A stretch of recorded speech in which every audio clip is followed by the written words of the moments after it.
dressing up with funny hands and face until the day I embrace the softness of I've got a heavy heart. You're pressing on my palm, then tearing light. An image fades out as I close my eyes. I watch myself. I'm sleeping in your car, and as you drive, so I don't know.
Mountains move, I shiver in a dream. All of these memories shed my skin. Whatever clothes we wear, we can become those clothes. I stare and see you are encompassing. So I don't know.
Silence growing ever deeper, crashing, feel this getting weaker,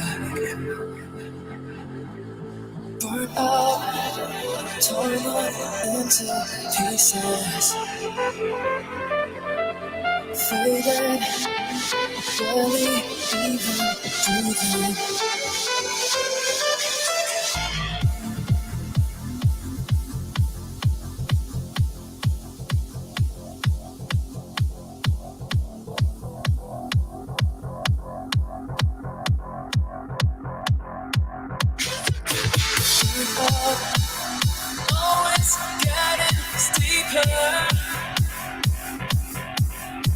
Eyes closed, hold on to what we were.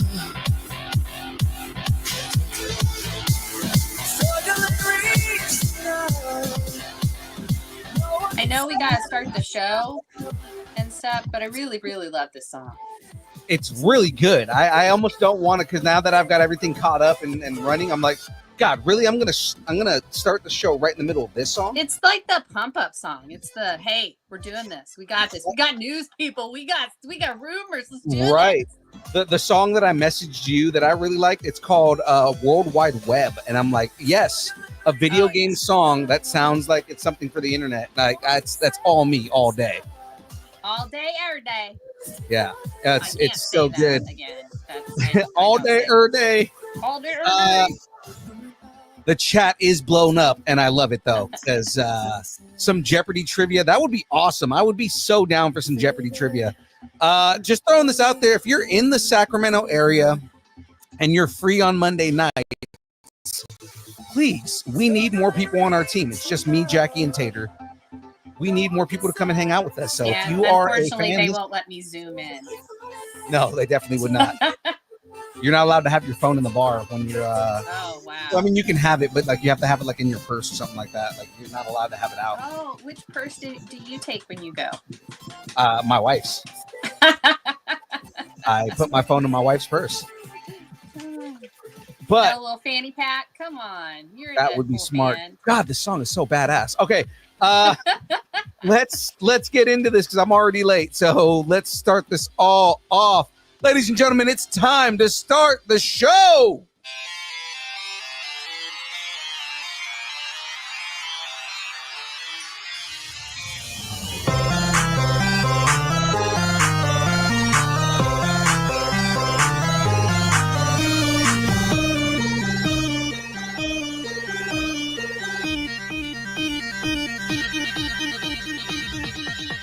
Distance nerding. All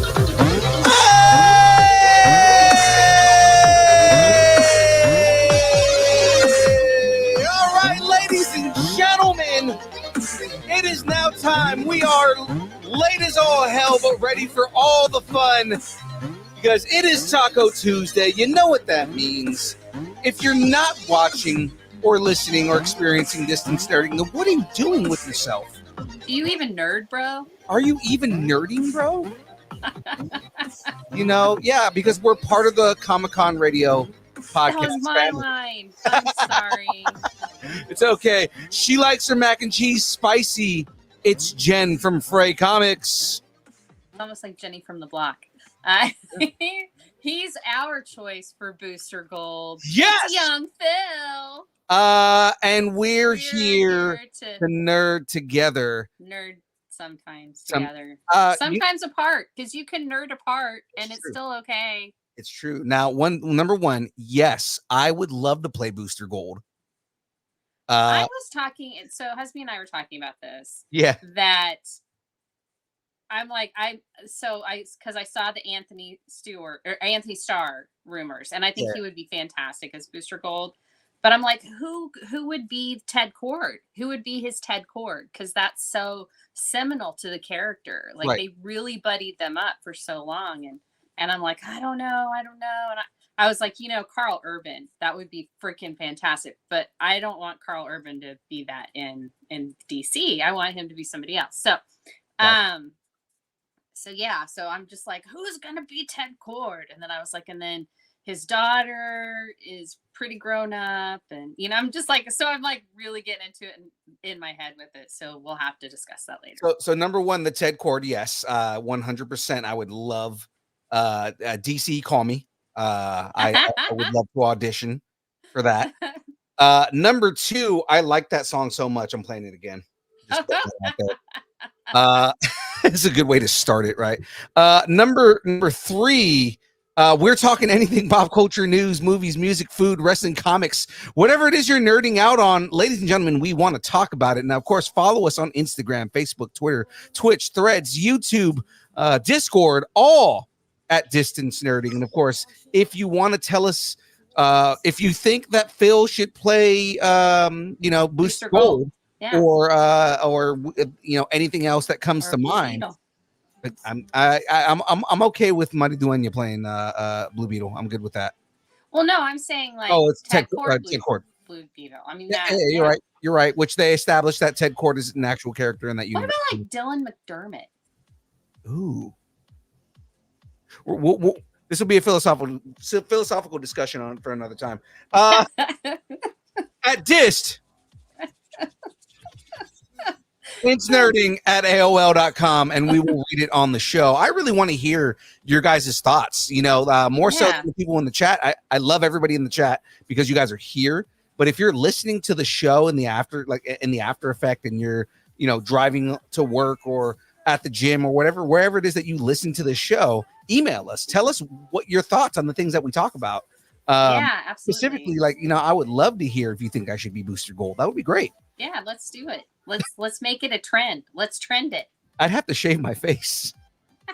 Not necessarily, because he comes from the future, so at some point he might have a beard. And beards are big now, whereas they weren't back in the 90s. So it just really depends on what they're going for. So I don't know. It might be cool to see Booster Gold with a beard. I'm also not blonde, so I mean, it would be a complete different take on the character. Yeah. But with that being said, because I'm already getting really excited about everything right now, ladies and gentlemen, you have now stumbled onto the best or possibly worst kept secret, because everybody knows about us now on the internet. Ladies and gentlemen, you are now watching the download.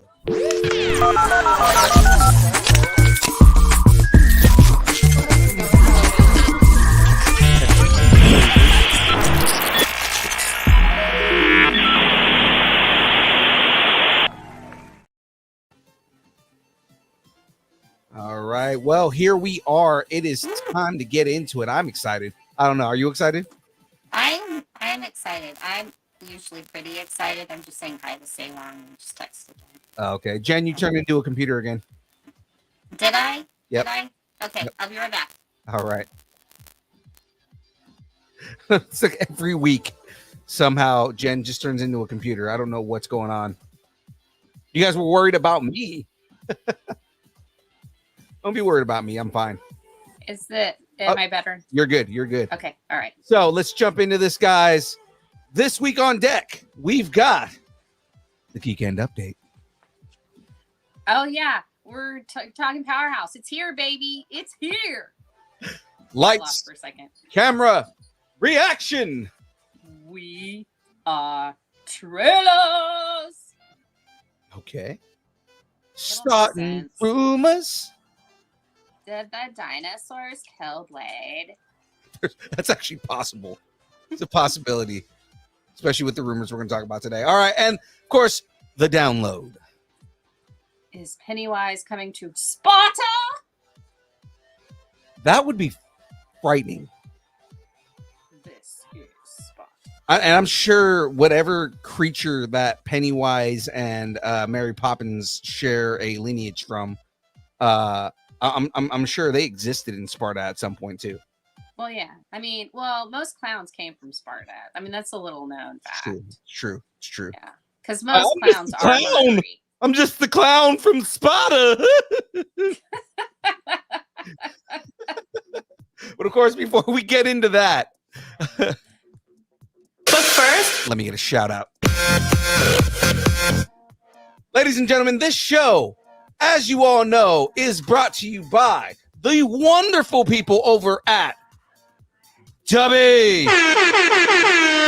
That's right, kids. Dubby is a brand of energy drinks created to help focus concentration, reaction time with no jitters or crash. Dubby contains no maltodextrin, no sugars, no fillers, no artificial colors or dyes. Now, if you ask yourself on a regular basis, the way that we ask ourselves on a regular basis, how in the hell is Dubby different from everything else that's out there?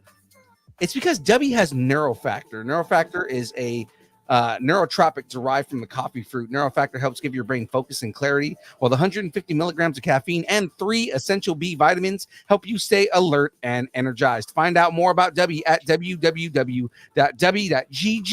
Use the code NERDING10. Get 10% off. That is NERDING10 at checkout for all that stuff. And Dubby has an app now, and they have canned drinks now. I haven't gotten them yet because you can only buy them by the case. But I mean, yeah. I definitely want to try them. Well, so I was going to say, do you know how the French pronounce Dubby? Dubé. No, they pronounce it Dubby because it's a brand name, so they don't actually pronounce it differently than in other countries. Do you know how you say cancer in Spanish?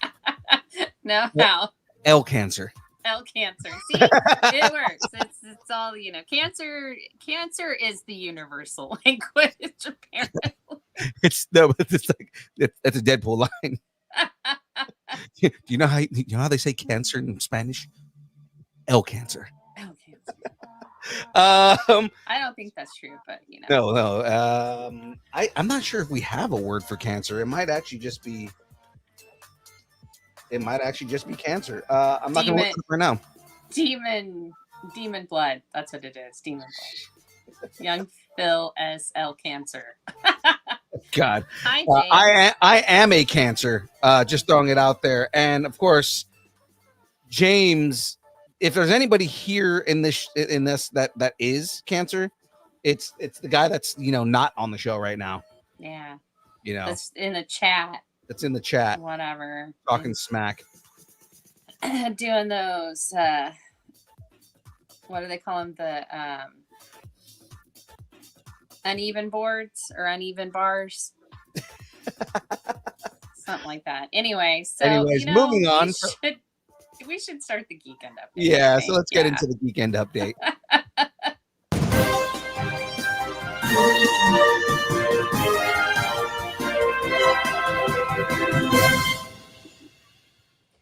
Distance Nerding is on Comic-Con Radio. Listen to Distance Nerding and our second show, A Comic Conversation, via comiccon-radio.com.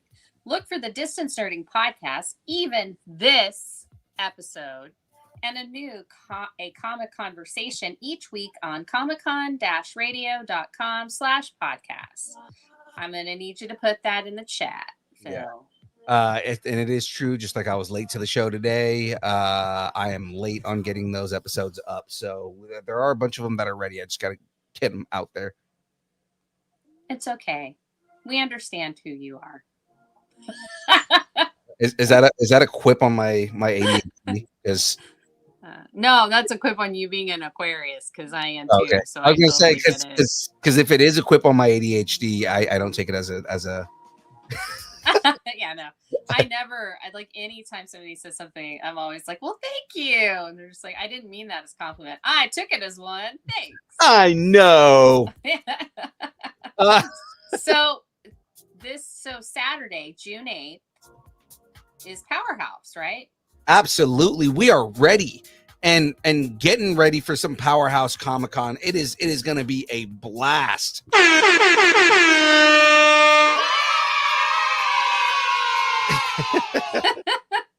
Now, James never answered me back, but I mean, it's supposed to be both me and James at the show this weekend. Oh, cool. Oh, yay. Yeah. You're getting the band back together. I guess, because we've done 2 shows so far this year, and James hasn't been to not one of them. I know. I was at one of them, and he wasn't. Exactly. You showed up, and he did not. Mm-hmm. I actually half a country. I drove half a country to be there. Literally. I had to go through Kansas twice. People. Oh, God. Okay. DeLong Family Cosplay. According to Google, Spanish for cancer is cáncer. That's awesome. Bob Carter, Balrog, Shokan, Barako. What? Baraka? Baraka. Shao Kahn. So he's naming off Bob Carter is going to be there, and Bob Carter played Balrog, Shao Kahn, and Baraka. Stop backseat directing, James.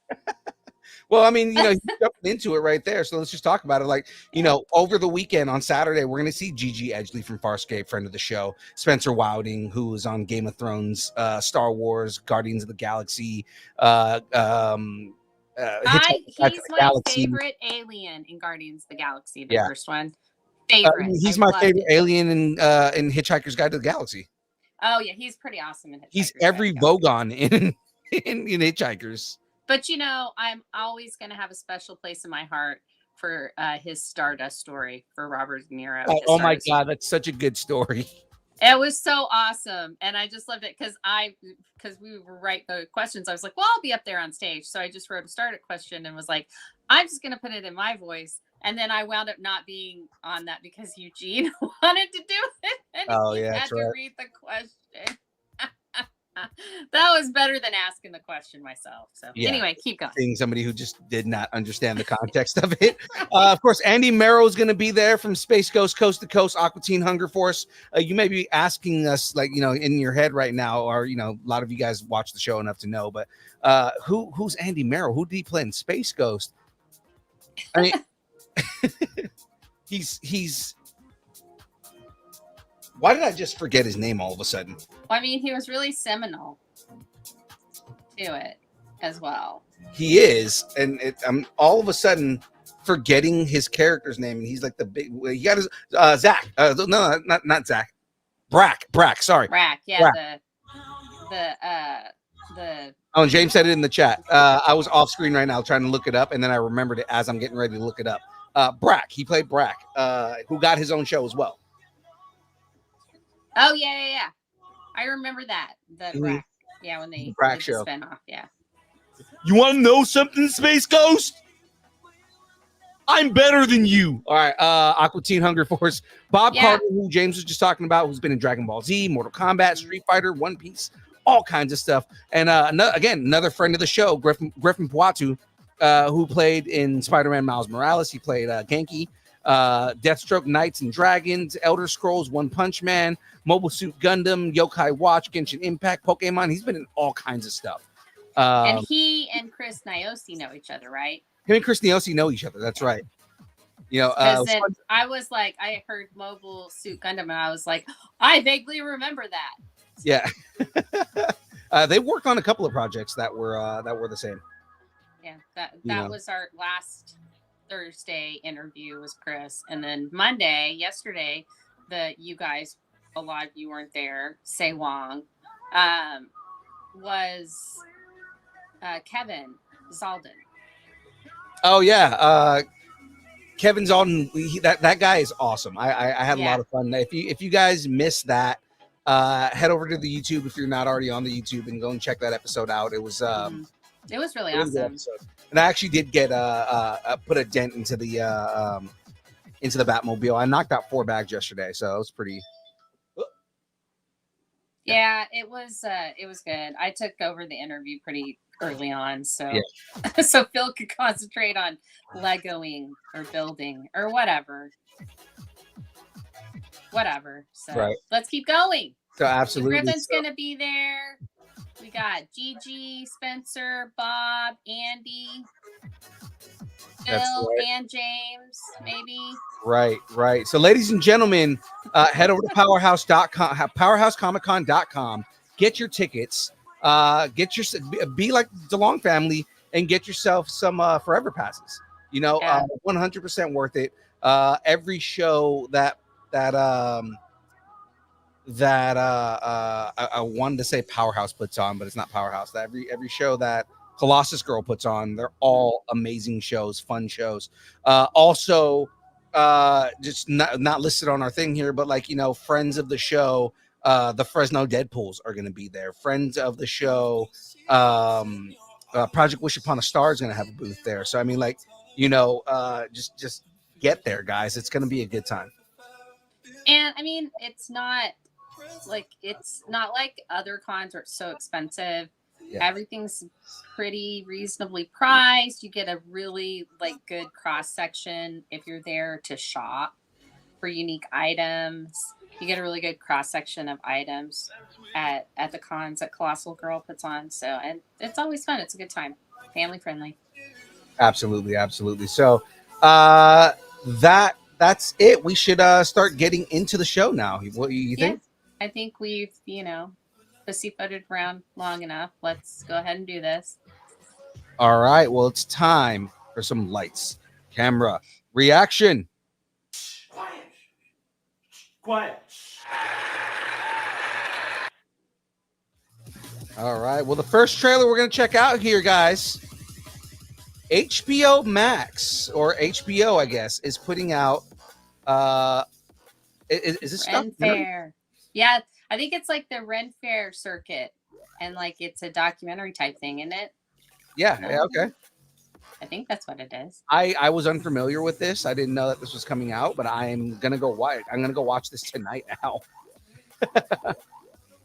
Yeah. No. And I want to watch it too, and I might know some people in it. Nice. I have some Ren Fair connections. I mean, what? Nice. I'm again, one of my favorite things is when Trekkies show up at Ren Fairs and act like they're lost in time. Yeah, there are a couple of people that cosplay as Doctor Who characters, and they've done that before. And then one year, one of them came as a Star Trek character, and one came as a Doctor Who character. I was like, that's so awesome. So yeah. And they're just looking at each other. Okay, so let's check this out, guys. Let's check. I definitely think we both are thumbs up on this, right? So far, yes. Yeah, on the Ren Fair, because I think it's cool. I mean, it looks cool. If you like that kind of documentary thing, if you're not a fan of it, you probably won't want to watch it. Yeah, I'm a fan of documentaries. I'm currently making my way through Welcome to Wrexham season 3. So I haven't watched any of that yet. So good. But Husby did. He watched it. He follows the team now, so he knows all the stuff. He'll yell out so and so released Arsenal released so and so, and I'm like, okay. And he's like, that's the guy that they loaned us, so we'll probably get him now. And I'm like, okay, okay. Oh, they Wrexham. We're released talking him? Wrexham. Yeah, our okay. So children, that's actually something to know now that they released him. So if you're not watching the show, you guys don't know probably what we're talking about. But like one of the best keepers that's like in the league, he got loaned from Arsenal yeah. over to Wrexham, and I guess if Arsenal let him go, that means that Wrexham's gonna pick him up. It'd be dumb to pick him up. I would say since That dude came back with a broken jaw and like wrecked everybody. No, they're not in the fifth tier. They're technically in the third tier now. But they've been making it. They've been making it from like basically they started at National League, which I think is like fifth league. Yeah, fifth. It's the lowest before like the beer leagues. And they've and they've been promoted every year since the guys took it over. No, not the first year. They weren't promoted. The second. Oh, that's right. Second year, and then last year they were promoted. Again, which is like a spoiler because if you're watching the show makes it seem like they're not going to get promoted. But if you know what happened, then you know that they get promoted. So it's like a spoiler for the end of the show. Yeah, they're right below. I think they're right below Premier now. Say long. I don't know what. No, they are because they were in League 2 in this season. They are now in League 1, and they if they win, if they get promoted from League 1, they get to Championship League. Oh, then it's Championship, then Premier. Premier is right under our Championship League is right under Premier. So thank you, Ted Lasso. Yeah, they're right there. So I mean, like they're not too far off. They just now they are in League 1, which is a lot more competition. But they're if they can make it through League 1, then they can get into Championship League. Championship League alone is no slouch, but if they can get to Premier, that would be the first time I think they said since the 70s. Wrexham has been in Premier League, so big deal. Anyways, let's did we want to check out this trailer or did we want to move on to the next one? Let's move on to the next one. I think you're gonna know if you're gonna watch it or not. It's not one of those I'll put it on a list. It's like I'll either watch it or I won't kind of thing. So and Sandra, I have not watched the Fallen Idols thing yet because I don't know if I can watch the Nick and Aaron Carter thing yet. I think it's too soon. Yeah, the Carters and their fall from grace. The amount of drugs that those kids did, man. Yeah. Okay. Anyway, let's talk about Aliens. Alien Romulus got its second trailer. And this is a big deal, guys. Or what? FY talking about, Say Wong and James talking about there was no Premier League in the 70s. It was the old First Division. Okay. So we don't know. They played in the equivalent of Premier League back in the day. Ren Fair looks interesting. It's him trying to hand the event over to someone and everyone fighting to be the next king of the Ren Fair. Oh, it just got interesting. Awesome. That sounds hilarious. I totally need to see that. It's like, a bunch of kings fighting each other. So Romulus, Alien Romulus got its second trailer. It's a story trailer. The story trailer, right? And I'm kind of excited for this. Again, I've held out for these trailers because I try to have genuine reactions when I watch on the show. And this one seems like I'm kind of excited for this because it's going back to the horror roots. So and I mean I feel like it should. I've always thought that it was a horror movie at first, and then like it's just a horror movie in space horror. I wouldn't say it's sci-fi. I would say it's horror. Mm-hmm. So let's check this one out. Like Saturn, was it Saturn 5 or Saturn 7 with Farrah Fawcett? That scared the bejesus out of me. But I loved it, and I will still watch it to this day. Anyway. Okay. So obviously starting on Earth. Yeah. Oh man. Is this really where you want to spend the rest of your life? So I know this is a bridge between like Prometheus and or I guess technically Covenant, but I mean like between that and And the first Alien. Ripley, yeah, Yeah. the And- Ripley years. They're really playing up the like monsterness of it all. They're really ratcheting that up, which I think is interesting because I don't feel like they need to do that, but I think it's interesting when they do stuff like that. He's taking a lot of those elements from Evil Dead, and Mhm. and I kind of like that because like you have these just kind of like scary elements within Evil Dead. Yeah. You know, but like there's a lot of like you can see there's like a lot of like shock value to it as well. Like they just showed a chest burster in her chest. Yeah. That, I mean, that's. Oh yeah, space huggers. Yeah, I don't. I can't. I'm not going to be able to watch this. The whole thing with that though is like they're actually showing the face hugger. Like, you know, before it was the face hugger just like jumping on the face and wrapping its tail around the neck. Yeah. They actually showed it inserting. Like you can see like it actually like it's birthing. Well, yeah, because technology has caught up. Yeah. Especially So like film technology. Oh man. This looks terrifying, and I'm all for it. I'm not going to be watching it.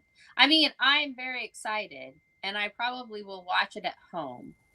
But I Are you sure you love Holy the shit, did you Alien just see that? movies. What? So there was like acid blood in the like floating in space, and the dude was like flying towards it. Oh wow. Oh man, that is insane. That puts me in for this 100%. Sandra, I don't have a gallbladder, so not anymore. But mine did that, and that's why I don't have it anymore. Yeah, I am all for this. So I what give it a thumbs up because I think it's going to be a great like Aliens movie. Yeah. And I will eventually watch it, but I need to watch, or I need to see it at home so that I don't have to look at the parts that I don't want to look at. I feel like I could watch that in theater. I feel like movies, especially like scary movies, are less scary in theaters for me. No, I can't do scary movies in like theaters and stuff. And I think a lot of it is when I watch movies like that, especially like that have like practical effects and things like that.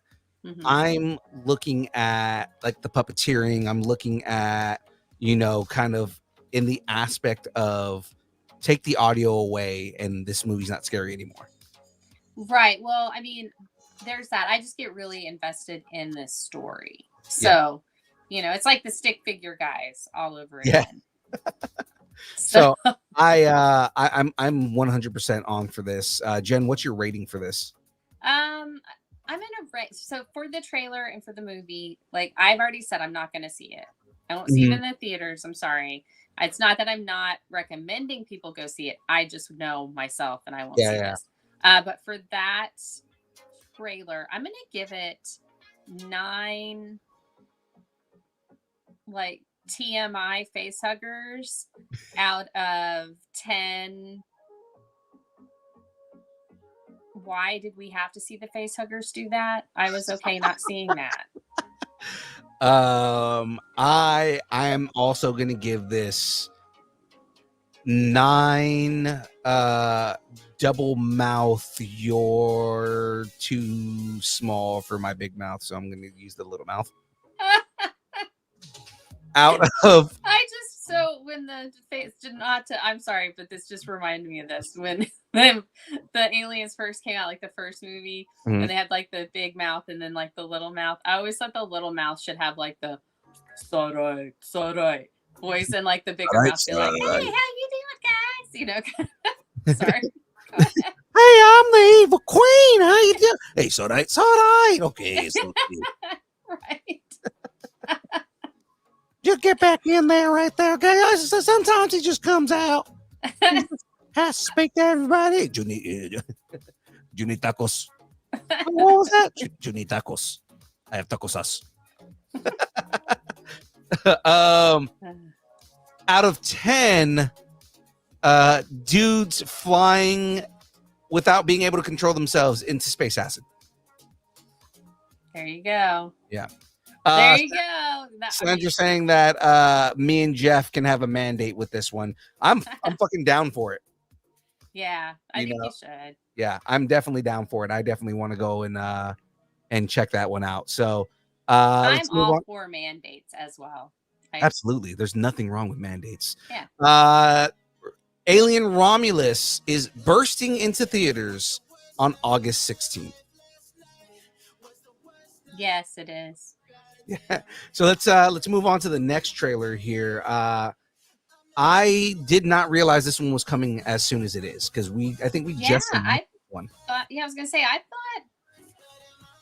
thought this was gonna be next year, but okay. Yeah, like we just got the news on this one, and all of a sudden it's like, yeah, it's coming out later on this year. So Netflix with their let's play it close to the chest game, right?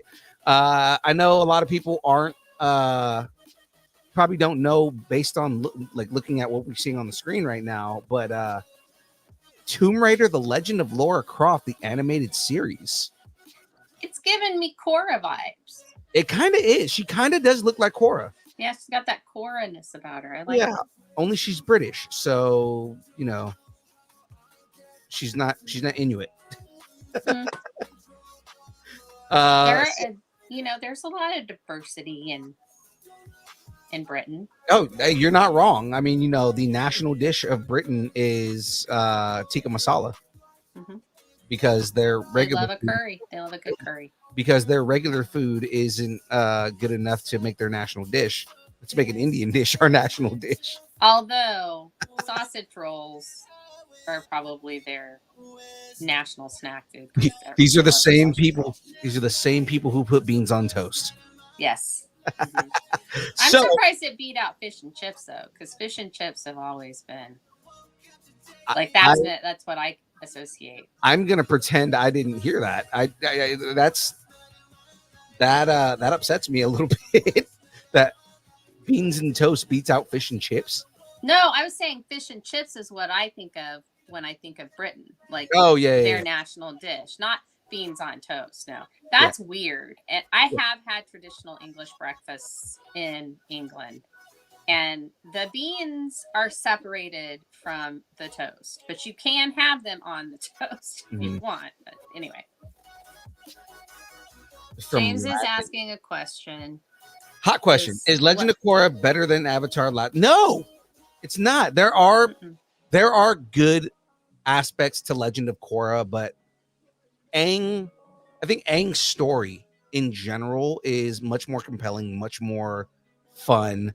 And the main reason is because Korra kind of just starts off as like she's already OP as hell by the time you start the story.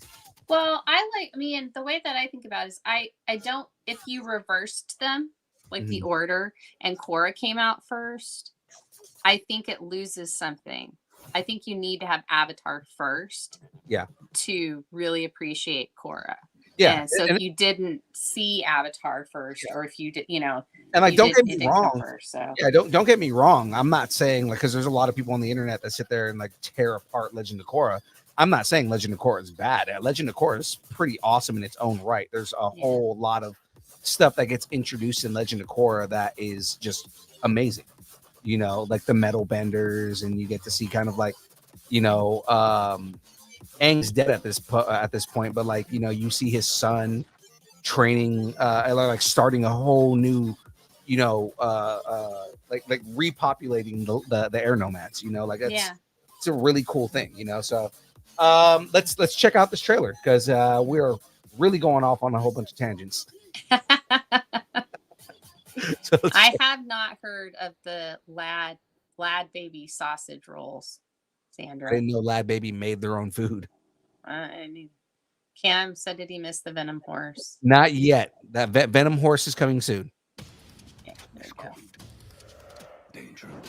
Okay, so this looks like it's based on the newer version of Lara Croft. Yeah, it does. She's so much more badass. I mean, but I want the you want the triangle silver bodysuit. You want the triangle boobs? No, I want the silver bodysuit from the movie. Oh God, no. Because the thing is that Lara Croft was number one. She was originally supposed to be a dude, but I mean, like, Right. Isn't that why the guys thing? Oh, that Tom Holland played. Nathan Drake. Nathan Drake. That's like the whole reason Nathan Drake exists is because that was why didn't we just do it? And they did it. So Yeah, they went and took that story that they originally were supposed to do, and they made Nathan Drake out of it. But she's awesome. Like Lara Croft, aside from all of the young kid horniness that everybody's talking about right now, right? Aside from like the young kid horniness, like every teenage boy got horny for the polygon triangle boobs.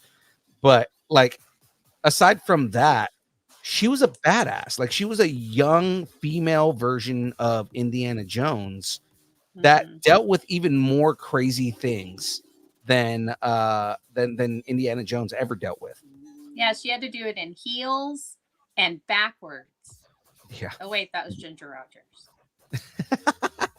But like, she had to do it in short shorts and a tight t-shirt. Yeah. But I mean, Didn't still, see even Indiana then, Jones doing that. yeah, she even then, like, I mean, she fought actual dinosaurs because she found like this place where there's like dinosaurs still exist. Like there's and then with the newer version, the re-releases of everything, they grounded it a little bit more, and she's a lot more like. I would say she's a lot more the way that they did Nathan Drake, because Nathan Drake is kind of more serious, like a lot of like humor and things like that, but it's like him fighting like organizations and looking for actual treasures, right? And it's think like National Treasure, but with a dude who actually like was in the military, right? Well, so are they related? I feel like they should be related. Like they should be cousins, distant cousins or something. I mean, they could probably do that in the canon. As of right now, they're completely separate.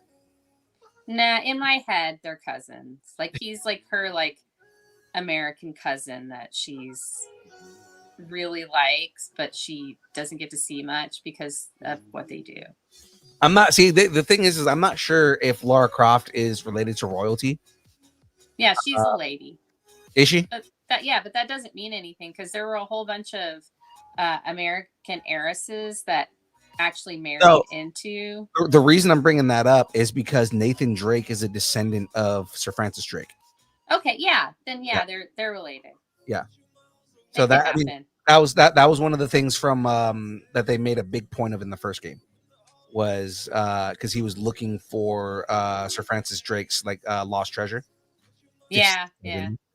He was looking for Sir Francis Drake's like it was supposed to be like a delivery that he was bringing to the British, and his ship was sank, and so the whole point was like he was looking for that treasure.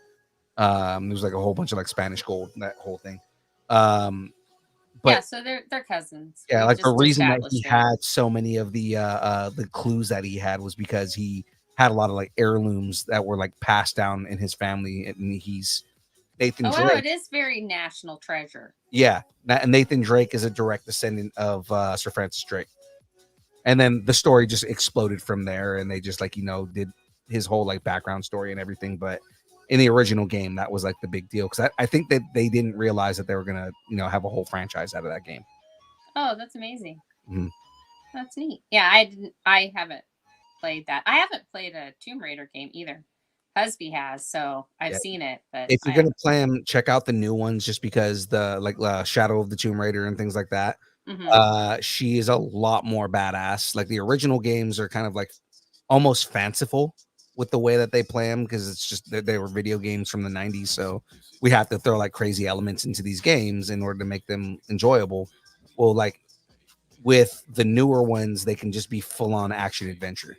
And you can still have like a lot of they can have a lot of like grounding. They can be grounded more because you can get a lot more out of the writing with that. So check those out. They're really good if you do decide to play any of the games.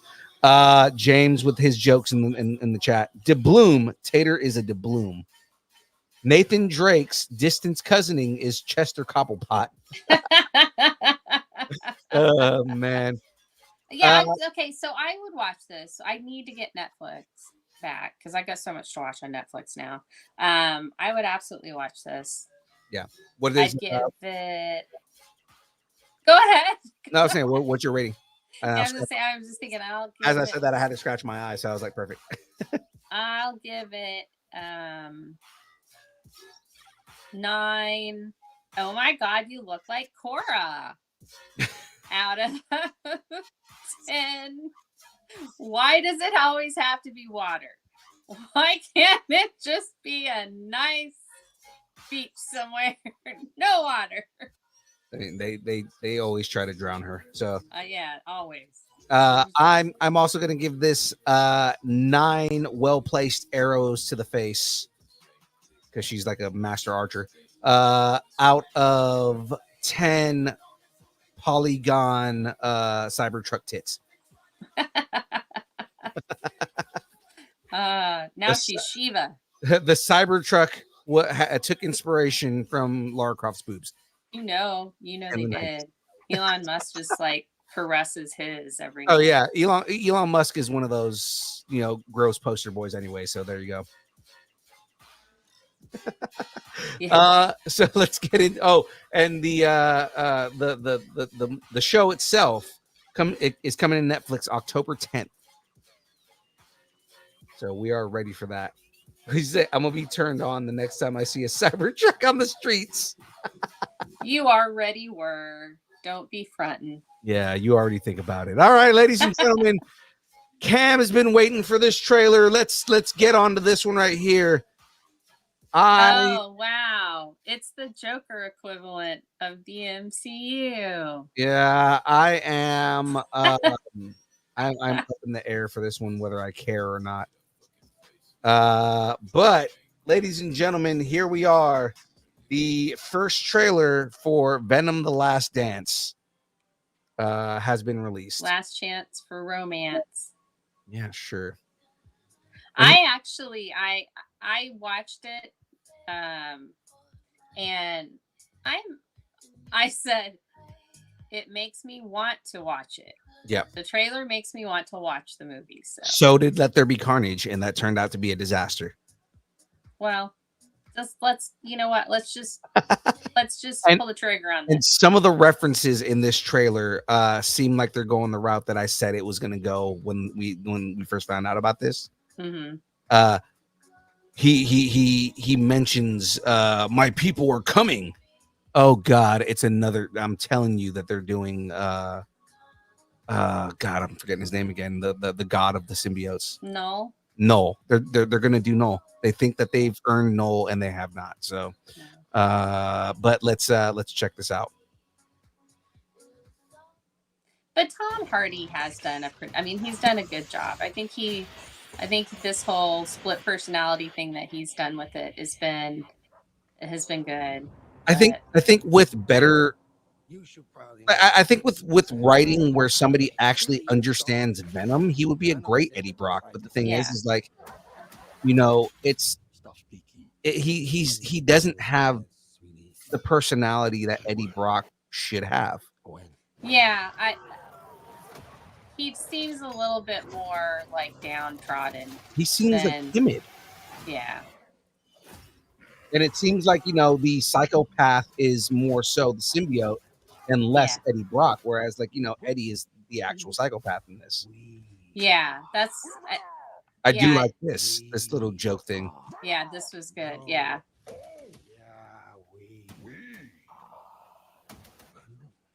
There we go. We'll work on it. And eats the heads. Mm-hmm.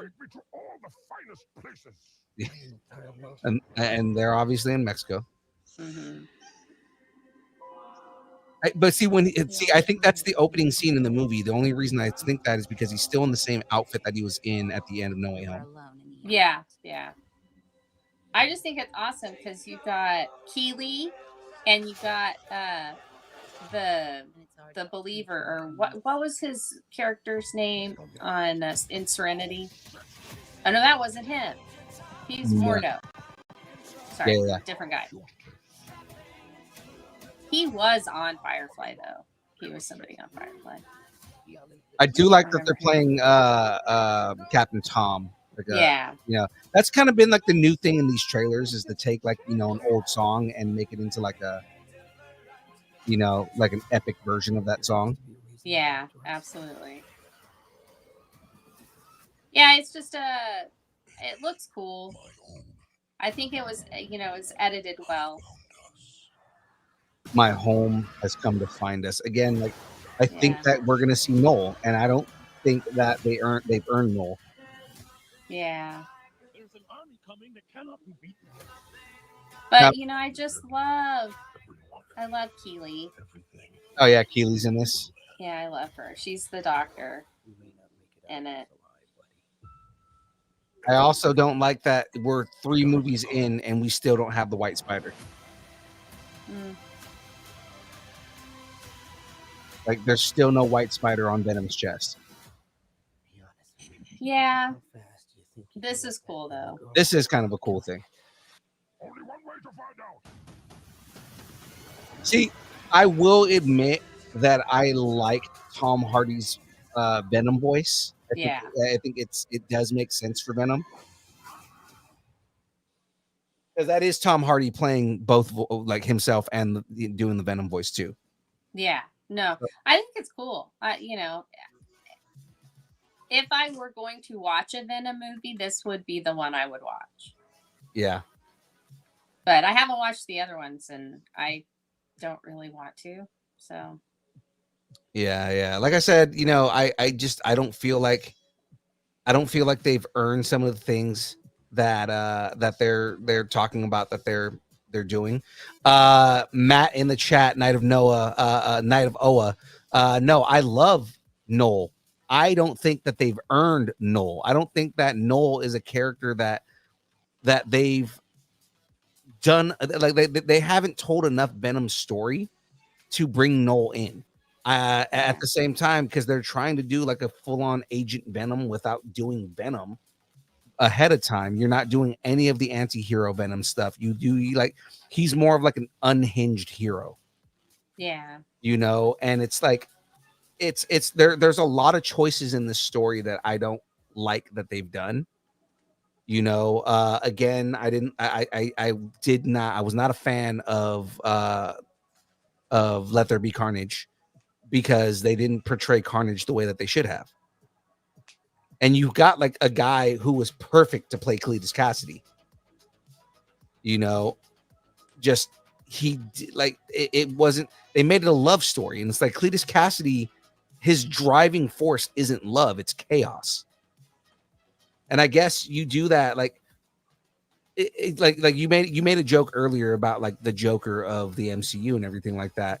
Like, the motivation that Carnage has is more like the chaotic version of Joker, where he thrives on chaos for the sake of chaos, because his whole theory is you can't have order without chaos. So I create chaos in order to create order. Now, he's also a fucking psychopath.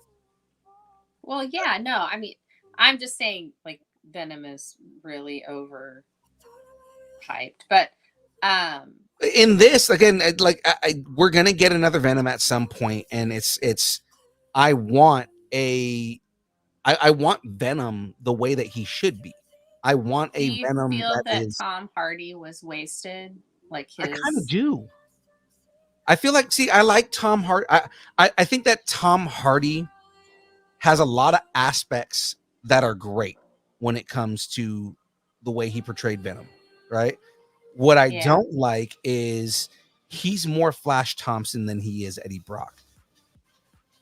Yeah, I agree with you that he is more Flash Thompson, which is, I mean, Agent Venom. So yeah, but yeah, and that's but at the same time, like, this is based on Agent Venom. You can tell looking at this and the way that they do this story. It's more Lethal Protector, which is Eddie, but I mean, still, like, you know, it's almost a cross between Agent Venom and Lethal Protector. And like, I feel like they wasted Tom Hardy saying that he was Eddie Brock. They didn't do Eddie Brock the right way. You don't have the tension between Eddie Brock and Peter Parker. you don't have any of the motivations that Venom has for being in existence. And again, going back to what I said before and kind of what where the chat was at, you know, they've done this kind of like we're making our own story kind of thing without actually earning Venom. And I think that they're going to go now with the ultimate Venom villain in Null and do it without actually earning Null. Yeah. You know what I mean? Yeah, I mean, you have to earn a character like Null. Can't just like go, okay, we've done all this now. No, you know, it would be like, because the way they introduced Thanos in the MCU, they did it correctly. Like you teased him, and then all this stuff started revolving around him. Yeah, so I mean, that was the way to do it. They were trying to do the same thing with Kang the Conqueror, but like, you know, just people got impatient and it just didn't go the route that some people wished it would have gone. And now I think they're pivoting away from Kang. Well, yeah. Well, not only just because of that, but I mean, other issues, right? But I mean, like, you know, I think they realized Kang the Conqueror is not working the way that they wanted it to work. Now it's like, I hope they go the route of Doctor Doom, because Doctor Doom is like he is a perma villain. Like that dude can be involved in everything. Yeah. And yeah. Even, yeah. You know, he can literally have his hand in everything, and using Doctor Doom as your main MCU villain gives you a reason to do so many different kinds of Avenger stories. Like, why would you have all these heroes team up to fight somebody? Well, Doctor Doom's causing chaos. Right. You know? Well, yeah, and I mean, Doctor Doom is one of those. He touches all the world. He's like mystic. He's got the science. He's also political. So all of the different factions of the Avengers have a stake in taking him down. So yeah, he's a good villain. He's a well-rounded villain. Yeah, and Matt, I don't 100% agree with that, and it's mainly just because I thought that Kang, when I first thought of like villains that could be, you know, before they actually brought him in, like when I first thought of like who could be the next Thanos level threat, and I thought of Kang, and it's just mainly because Kang, he has more finesse. Thanos is more muscle, and I'm just gonna completely destroy everything. Kang is more, I'm gonna strategically kill somebody as a child, and destroy the entire future of the of anything that you guys, you know, think is gonna happen. Or I'm not gonna kill them. I'm going to color their choices so that this particular thing isn't created. So then, which is, to me, is a lot more subversive. Yeah. Which had they been able to do it, yeah, I think it would have been really good. Yeah, I feel like he could have been a much more psychological villain than they gave him. Yeah, we saw way more of that in Loki, and I think that was where Kang, or you know, his character, one of his characters, was on display the best. Like, I loved that. Yeah. I liked that it was not just a story about Loki, but it was a story about He Who Remains as well. Absolutely. Parallel. Absolutely. But anyway. I do feel like pivoting to, and I know we're tangenting like crazy, but I mean, like, I do feel like pivoting to Doom is a good idea, just because now we're going to get the Fantastic Four. We're going to be getting the X-Men. We already have Black Panther. You know, there's so many different and we have Namor now. Like, so I mean, like, there's so many different encompassing stories you can do. Because I wanted War of Wakanda. Like, I wanted that really bad. They partially gave that to us in Black Panther 2. In Wakanda Forever. In Wakanda Forever, you know, we got part of that, right? Yeah. We just didn't get the Doom aspect of that, which again, they said was the original plan. The original plan was to have Doom in there. The characters at the very beginning, there's some mercenaries that are fighting the Wakandans. They originally were supposed to be in a post-credit scene that they were working for Dr. Doom. They were Latvians. They were Latvians, and Dr. Doom was supposed to be orchestrating the war between Namor and between Atlantis and Wakanda. Wakanda, yeah. Right. Yeah, so I feel bad about it, because I think that would have been amazing. But that would have been great, like, because that's how the story goes in the comic. The idea was Doom was trying to distract them. For those of you who know the comics, Doom was trying to distract, in this case, the people of Talocan and Wakanda, in order to so Doom could infiltrate the necropolis, the city of the dead, because he was trying to harness the magic and the power of the necropolis. Right. And I think Feige ultimately said that he ended up pulling it out because it was too advanced of a story for Doctor Doom without introducing Doctor Doom. Yeah. And that makes sense. Yeah. There's just so many characters are so intertwined with other characters that it's hard to be like, okay, we're going to introduce the villain here, because it's like, oh wait, but we still need these people to come into the universe first. And it's like, Right. well, okay. So I think Fantastic Four being delayed like it was, I think that threw a wrench into some stuff too. Yeah. So I mean, we've gone off on enough tangents. I and a lot of it's me just kind of like comic book nerding out here, but I mean, I guess that's what some of you guys come to watch and listen to, right? Is the two of us nerding out on things like that. I'll go on that trip with you. Yeah, I just need to be cognizant of I'm talking too much, so let's move on. You were making good points. Yeah. And Last Dance is going to be in theaters October 25th, right in time for Halloween. That's right. What is your rating? I'm going to give it 8 buddy cop movies out of 10. That horse was freaking cool. I'll give you that. I'm gonna give this 7 hilarious introductions to Venom, because that introduction was actually pretty funny. Yeah. Out of 10, I ultimately know I'm gonna be disappointed by this. So I like no matter how cool the trailer is, I ultimately know I'm going to be disappointed by this. This is I put Venom in the same box that I put the first Suicide Squad movie in. Oh yeah. The same box that I put all of Sony's Spider-Verse movies, except for the animated ones. Yeah. Right. Mm-hmm. The non-Tom Holland. Right. I don't know if you guys saw anybody who's actually follows us and is checking out the Nerdings in Post. I posted a video of Kraven in the Spider-Man game. Right.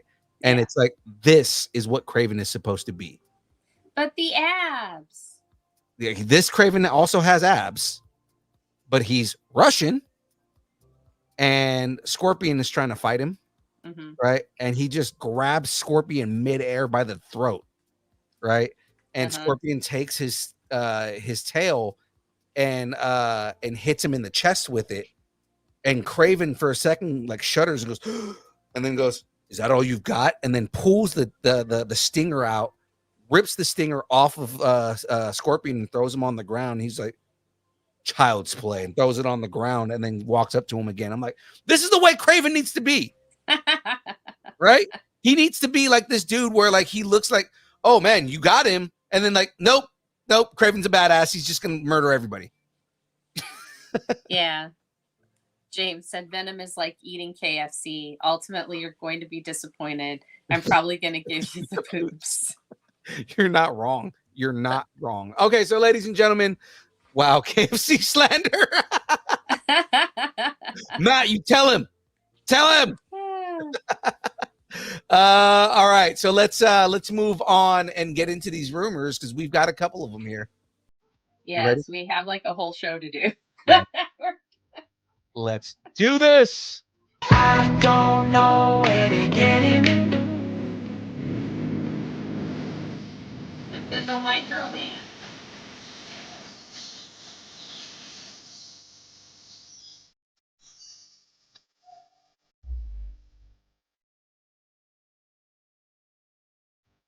And yeah, James, we ate KFC on Sunday and it was glorious. I think they put something in their mashed potatoes. It's it's crack. Yeah, it's it crack. is. It really is. Right. So. It's drugs. It's drugs. 100%. They put Speaking of addictive things, nice transition. what killed Blade? Was it the dinosaurs? Mahershala Ali is in talks to join Universal Pictures' next installment in the Jurassic World franchise, which is coming from Rogue One director Gareth Edwards. Ali joins a growing ensemble cast, which also includes ScarJo, Manuel Garcia Rulfo, Jonathan Bailey, and Rupert Friend. The film is set in a modern world where dinosaurs walk the earth and the story involves people trying to survive. Okay. Huh. All right, so talk is on the table. Will Life and Mahershala Ali find a way into the new Jurassic World movie? I'm not against Mahershala Ali bringing his acting bona fides to any movie.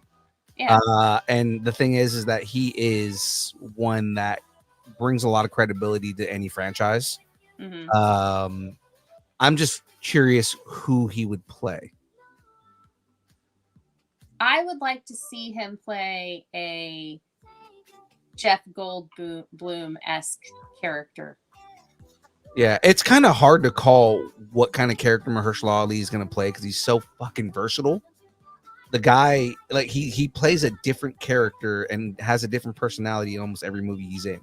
So it's like I can't really call where he's going to be because the guy is just so good at what he does that he can play anything. Yeah, that's why I'd like to see him play like a more like laid back science guy. Yeah. Because that's something that I think that he doesn't get a chance to do very often. And I think that'd be really cool. So because he's played calculated. I mean, when he played Cottonmouth, he was very calculated, very methodical, you know. Yes, absolutely. My favorite part of Luke Cage was that. It was his role as Cottonmouth. Yeah. Oh yeah. All right, so talk is on the table then. Oh yeah, no, I was saying my tacos are on the table. I believe mine are too. Yeah, we're good. I just wanted to make sure. No worries. So boosting up the DC rumors and referring to what we were talking about before, Booster Gold is one of the projects being developed at DC Studios, and it's reported that co-CEO James Gunn may be writing some episodes for the series with Jody Hill directing, the director from Peacemaker. The three frontrunners to play the DCU's Booster Gold are Dylan Playfair from Descendants, Fionn Whitehead from Dunkirk, and Patrick Schwarzenegger of Gen V fame. And they've all screen tested for the role of Booster. So there's a chance that one of them could land the role. Tacos on the table. Have we found our Booster Gold?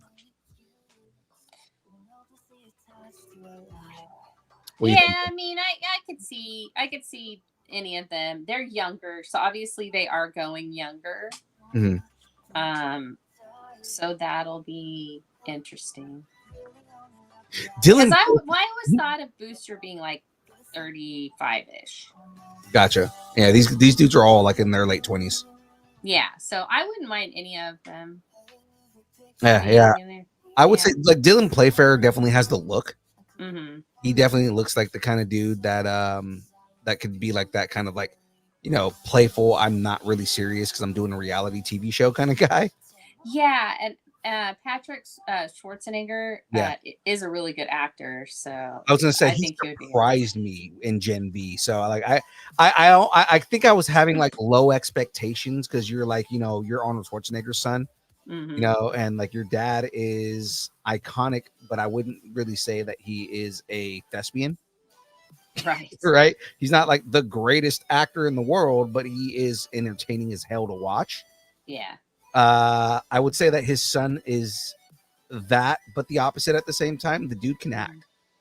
Yeah. Oh yeah. I've seen him in a couple of things. I can't remember what I saw him in, but I was talking about he should be in a superhero movie or project. So maybe Booster Gold's going to be his project. Yeah. And I mean, he's got the name recognition. Like, you know, if they say, oh yeah, Booster Gold starring Patrick Schwarzenegger, you know, like that's that's a lot of like high end recognition for both the show and him. So Yeah, a lot of absolutely. high end credibility. Yeah. Yeah, my tacos are on the table. Yeah, my tacos are also on the table for at least for these three. Yeah. So I'll take this one. All right. Time to put our symbiote hats on. Some rumored story details have surfaced online for Tom Hardy's Venom: The Last Dance, and they reveal some pretty wild and interesting details regarding the possible story. The details shared involve the villains in the film and Peter Parker's involvement. According to the report, Venom embarks on a mission to murder a 10-year-old Peter Parker in an effort to save himself from suffering the same fate as many of his multiversal variants, where Venom is killed by Spider-Man. This same plot was played around with in Spider-Man No Way Home. It said that Eddie Brock ends up bonding with Peter and decides not to take him out. However, Eddie finds himself facing off with villains such as Toxin, the Jury, along with more symbiotes, and some of them are out to kill Peter. Tacos on the table. Is this fitting for Venom's last dance? I knew Toxin was supposed to be in this. Like if the story is just a bunch of symbiotes trying to kill Peter Parker and Venom trying to kill Peter Parker, and like this is all pre-Spider-Man Peter Parker, so it's like I'm trying to kill. Like this is the joke that I was making earlier, right? Like it's I'm trying to kill Peter Parker before he has a chance to become Spider-Man. Yeah. I guess. I feel like that's kind of convoluted, but I mean, like, you know, I thought that this was also supposed to be the universe that Amazing Spider-Man was in. Oh, yeah. So does that mean that it's going to be like a young Andrew? Yeah, like are they going to de-age Andrew Garfield or just find some kid that looks like Andrew Garfield? Right. Or just use Andrew Garfield. He doesn't age. No, I'm just kidding.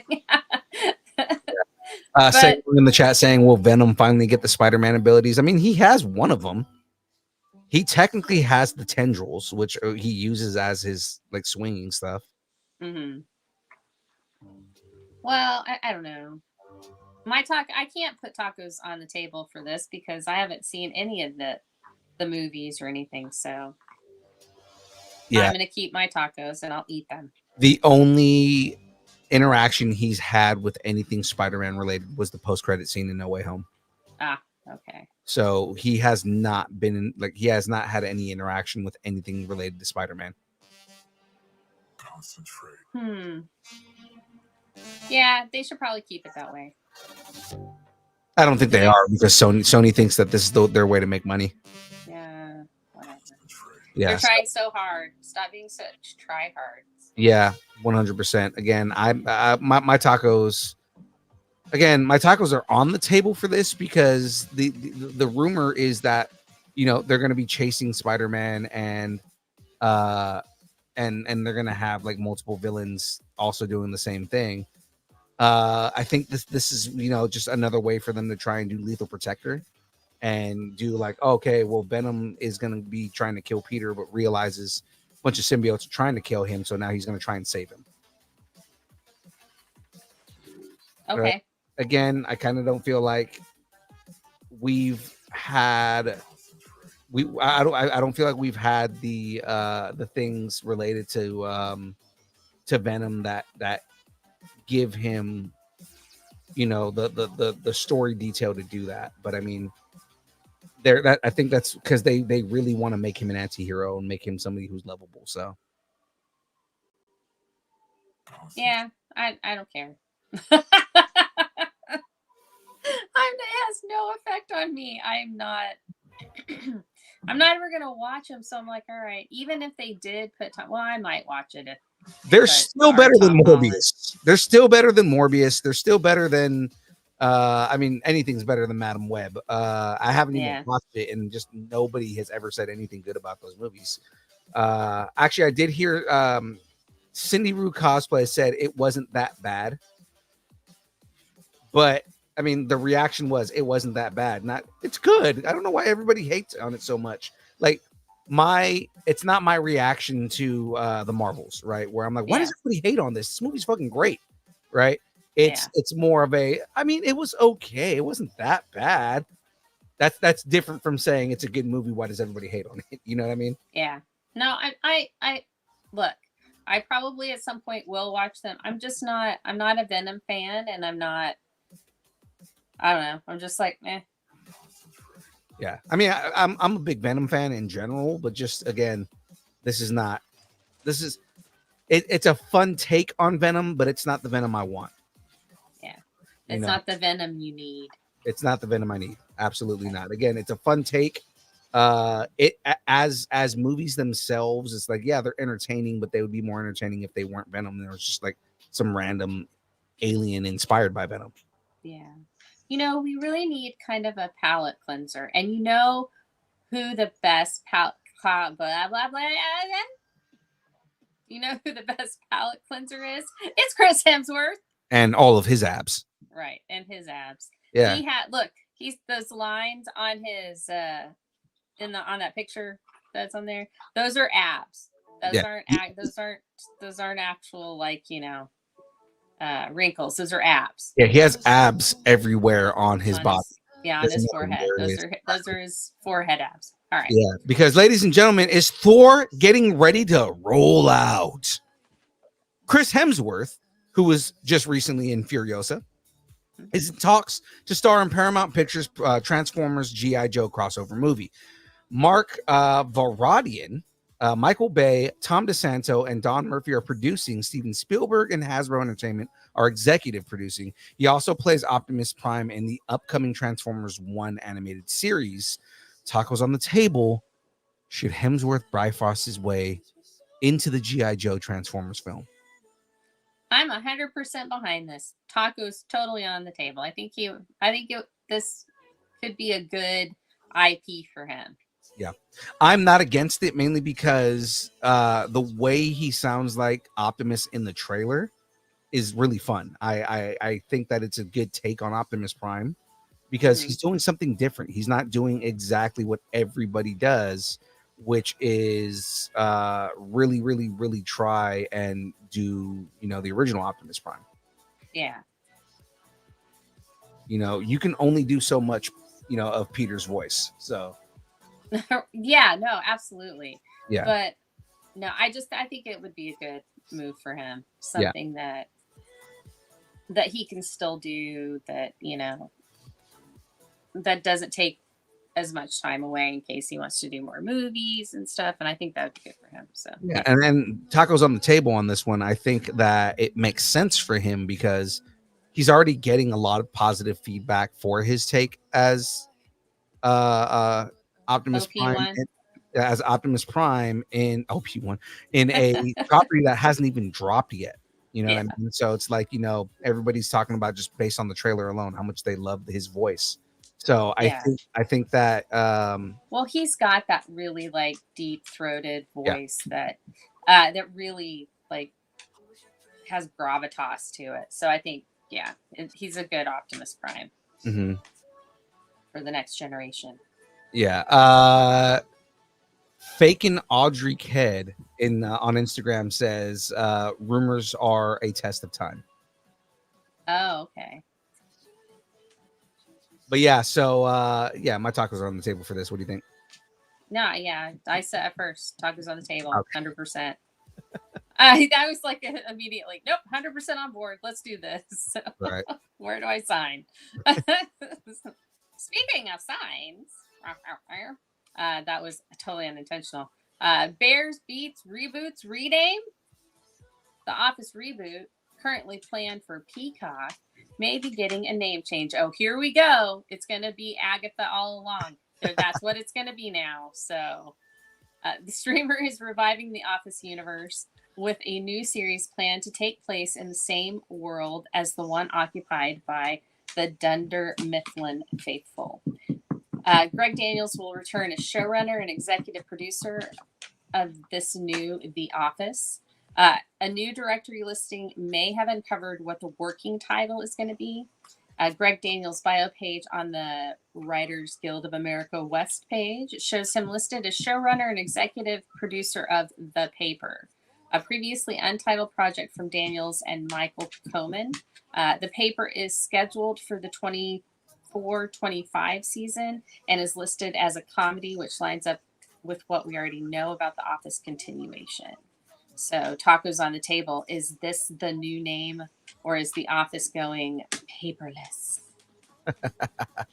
I think it makes sense just because Dunder Mifflin, they're paper sales, right? Like they Yeah. sell paper. So I mean, it makes sense to call it The Paper. That the question is, if it's in the same universe and it's not the same office, like are they the paper manufacturers? Are they an organization that buys the paper and is like, okay, well, we are going to start going digital now, and it's like the jokes behind all that. Like it's kind of interesting to see where they're going to go with this, because I don't think it's going to be Dunder Mifflin, but I think it's going to be something like along those lines of something tangential, something in the paper processing, right? Or maybe maybe the people who own the lumber mills that process the and make it into paper or whatever. That's what I was saying, is like, what if it's just another division of Dunder Mifflin, right? Like, the office was based on the sales team. Like, what if it's manufacturing or something like that? Yeah. I just like if the name is actually The Paper. I think that's really cool, because there was a show called The Paper about a newspaper. So I was like, oh, that's kind of neat. So I thought maybe it's the more journalistic. What do they print? What they print on the paper or whatever. But, right. That's cute. I don't know how comedic that would be, though. Well, that is it for the rumors. Yeah, we like to we like to end rumors on a okay. That's an interesting one. Okay, yeah. I'm not against it. And do a little take to the camera, aka Jenn. Just staring right at the camera. Yeah. All right. Well, ladies and gentlemen, it is now time to get into the news portion of the show. It's time for the download.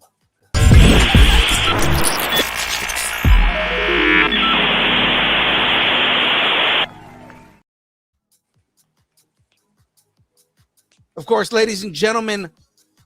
Oh, dang it. My page is freaking out on me. For more news, trailers, reactions, check out the Distance Nerdington post. Let us know what you're nerding out on. All the trailers we've talked about today are in the Nerdington post. Check them out. Comment on them. Let us know what you guys are thinking. Email us. Tell us. We want to know what is going on in your minds. Yes. So with that being said, let's jump into this first news story right here. I'm going to take this one because I'm very excited for this. Ghosts in the news. No, you know. I don't. Yeah, sure. Warner Brothers Japan has announced they are developing a sequel to the 2018 anime film Batman Ninja, and the sequel is titled Batman Ninja vs. Yakuza League. No date when Batman will trade his Batarang for a Bat-a-sword again. I do like that sword, though. Just that with the bat symbol on it. Yeah, I just like it. Okay. I mean, anytime we get Batman as like a full-blown ninja, given that he's already a ninja, I'm all for it. Yeah, I like that. I think it's really cool. I love all that samurai shit. Absolutely. So next is Ghost in the News. Same joke. Yeah. Ghost in the Shell remains one of the most revolutionary and popular franchises in the anime industry, and the original 1995 film is still considered to be one of the best anime films ever made. Huh. Cool. Ghost in the Shell anime project has been announced for 2026, so a new project's been announced. So, and we'll get more info when it comes out of its shell. I mean, it's probably long overdue that they're doing something with this. The franchise hasn't moved for like the last, I don't know, almost 30 years. Yeah. So yeah, I think it's a good thing.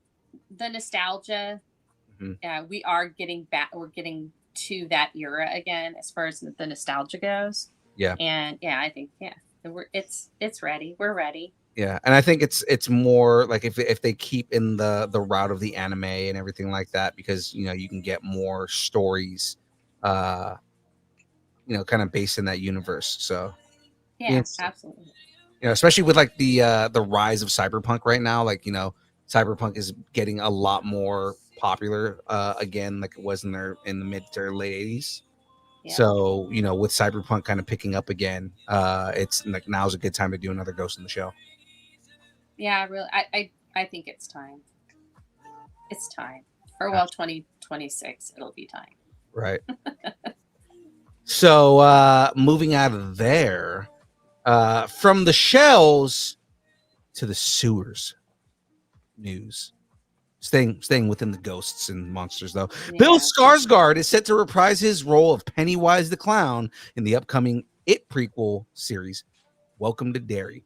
The actor was expected to return, but it's nice to have confirmation he's also a producer on the show itself. The official log line for the series reads, Welcome to Derry. Oh, God. Okay. This is actually an synopsis. You want to read it for me before? Sure. Okay. Yeah. Welcome to Derry Opsis. I'm lactose and clown intolerant synopsis. What? Okay. Welcome to Derryopsis. I'm lactose and clown intolerant. Synopsis. What do you mean you're clown intolerant? What does that mean? I Nowadays. do like this one. I thought he did a good job on the Opsis synopsis. All these people these days saying that they're intolerant of me. I'm just the clown. Oh, God.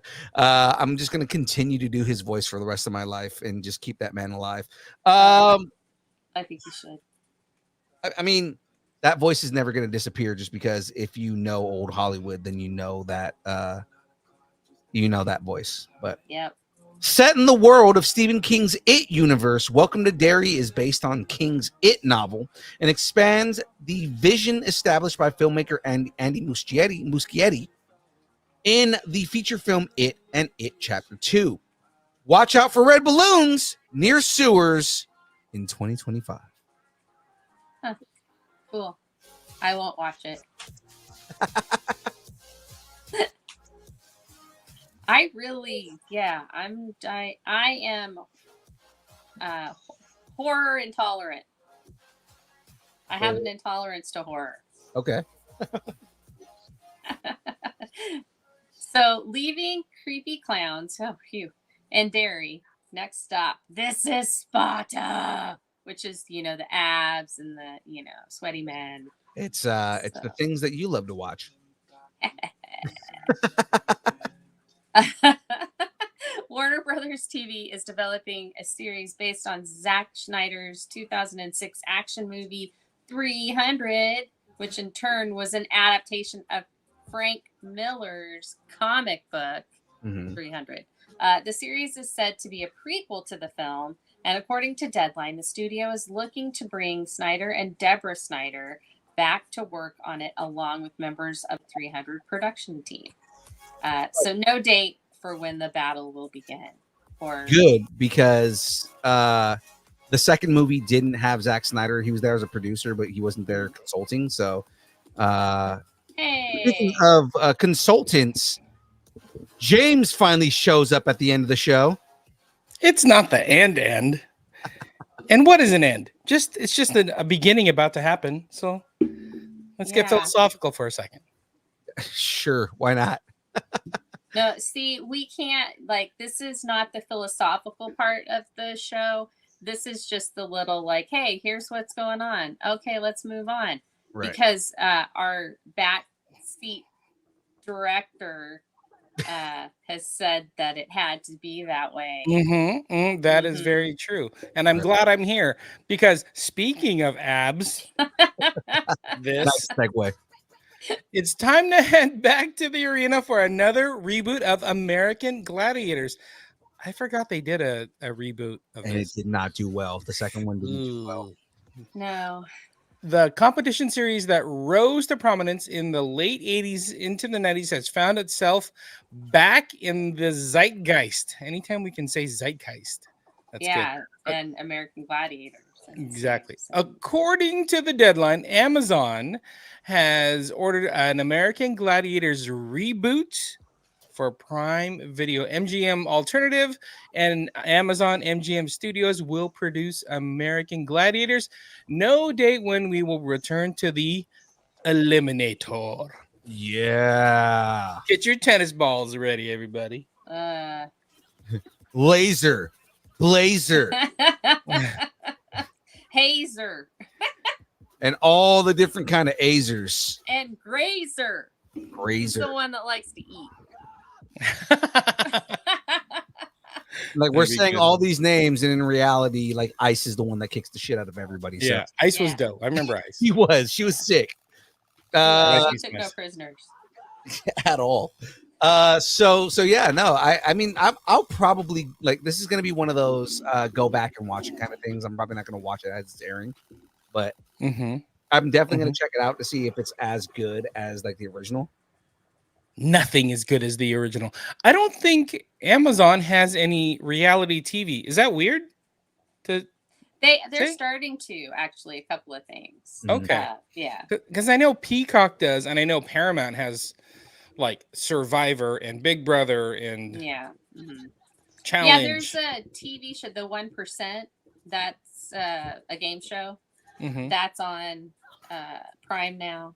Like it's the next day, streams the next day or whatever. So yeah, Remember they're dipping their toes in it. Remember we talked about a James Bond reality show Oh like, yeah. last year? Did that even happen? I don't even Yeah, know. I think it's happening soon. I think like this summer. Brian Cox was talking about it There, because yeah. he did all the narration parts of it and stuff. So Mm-hmm. Mm-hmm. you know what else? Like if we're talking about Amazon, but I mean, well, maybe it is. Sherlock Holmes wasn't a real person, was he? It could be documentary-ish. From Abs to Elementary, my dear Watson. Ah, all right. I dig it. No, he was a book character from the Yeah, beginning. yeah. Same death. Sherlock Holmes, in my headcanon, he's a real person. Sherlock Holmes director Guy Ritchie is developing a new young Sherlock Holmes series for Amazon Prime Video. Okay. Hero Finds Tiffin is set to take on the lead role in the project.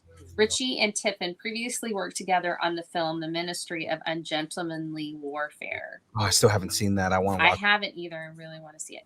The 8-part series based on Andy Lane's young Sherlock Holmes novels will serve as an origin story for Sir Arthur Conan Doyle's iconic detective. So I've got an opsis.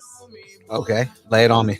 Sherlock Opsis Elementary, my dear synopsis. The ending of that saves it. Okay. Sherlock Opsis Elementary, my dear synopsis. Always gotta judge. Always gotta judge. Yeah. The series I'm is challenging you to described. be creative, James. I'm challenging you to start the show on time. Okay. I'm challenging that up you with to my let work. me do this synopsis. Fair. The series is described as an action-packed origin story of Sir Arthur Conan Doyle's beloved detective and an explosive reimagining of this iconic character. At age 19, Sherlock Holmes is disgraced, raw, unfiltered, and unformed when he finds himself caught up in a murder mystery at Oxford University, which threatens his freedom. Mm. There's no evidence of a young Sherlock release date. Ah, That's good. That's I like that. that's pretty good. I like That's that. solid. Yeah, I'll definitely watch that. Mhm. Absolutely. From elementary to teenager, it was announced this week by Jim Morris, president of Pixar, that an Inside Out TV series is currently in the works for Disney Plus. They haven't even released Inside Out 2, and they're already announcing a series. Right. The series is titled Dream Productions, and it is set in the Inside Out universe of Ridley's dreams. Riley. Riley, excuse me. Sorry, getting myself ready for the synopsis. I actually do really like the concept of this. Yeah, I dig it too. Okay. Yeah. Who's your friend who likes to play bing bong, opsis? His rocket makes you yell hooray, bing bong, synopsis. Challenge accepted. I love that. Who's your friend who likes to play bing bong, opsis? His rocket makes you yell hooray, bing bong, synopsis. I think all of them should be that from now on.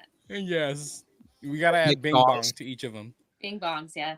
I love it. Dream Productions is a full-fledged Hollywood studio that produces her dreams and nightmares. Like the imaginary movies, I'm falling for a very long time into a pit. I Can Fly, Something's Chasing Me, and Fairy Dream Adventures Part 7, starring Rainbow Unicorn. So this is all, it's all her dreams. I love that.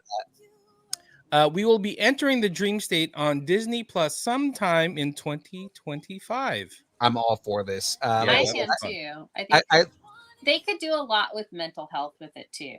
Yeah. Like have the Good point. dreams be like different, like, you know, some of the anxiety dreams and how, you know, make it not necessarily all messagey, but, you know, talk about the things that not everybody talks about. Hey, this is anxiety and this is what this means. So, Right. Because the second movie seems like they're going into that and everything like that. I like the idea of, what I like about the concept of this is it doesn't need to be the same thing every episode. You can do all kinds of creative things and put it in the guise of this is her dream. Yeah. Almost treat it like shorts. Right. Like all separate. Yeah. like Bluey. Like Bluey Link. Bluey is so good. 8 minutes? Perfect. Yeah. Kidding me? I think that would be it's genius. There's a lot you can do with that, and Bluey is genius. Thank you for finally stating that. I'm not going to say you're wrong now that I've seen Bluey.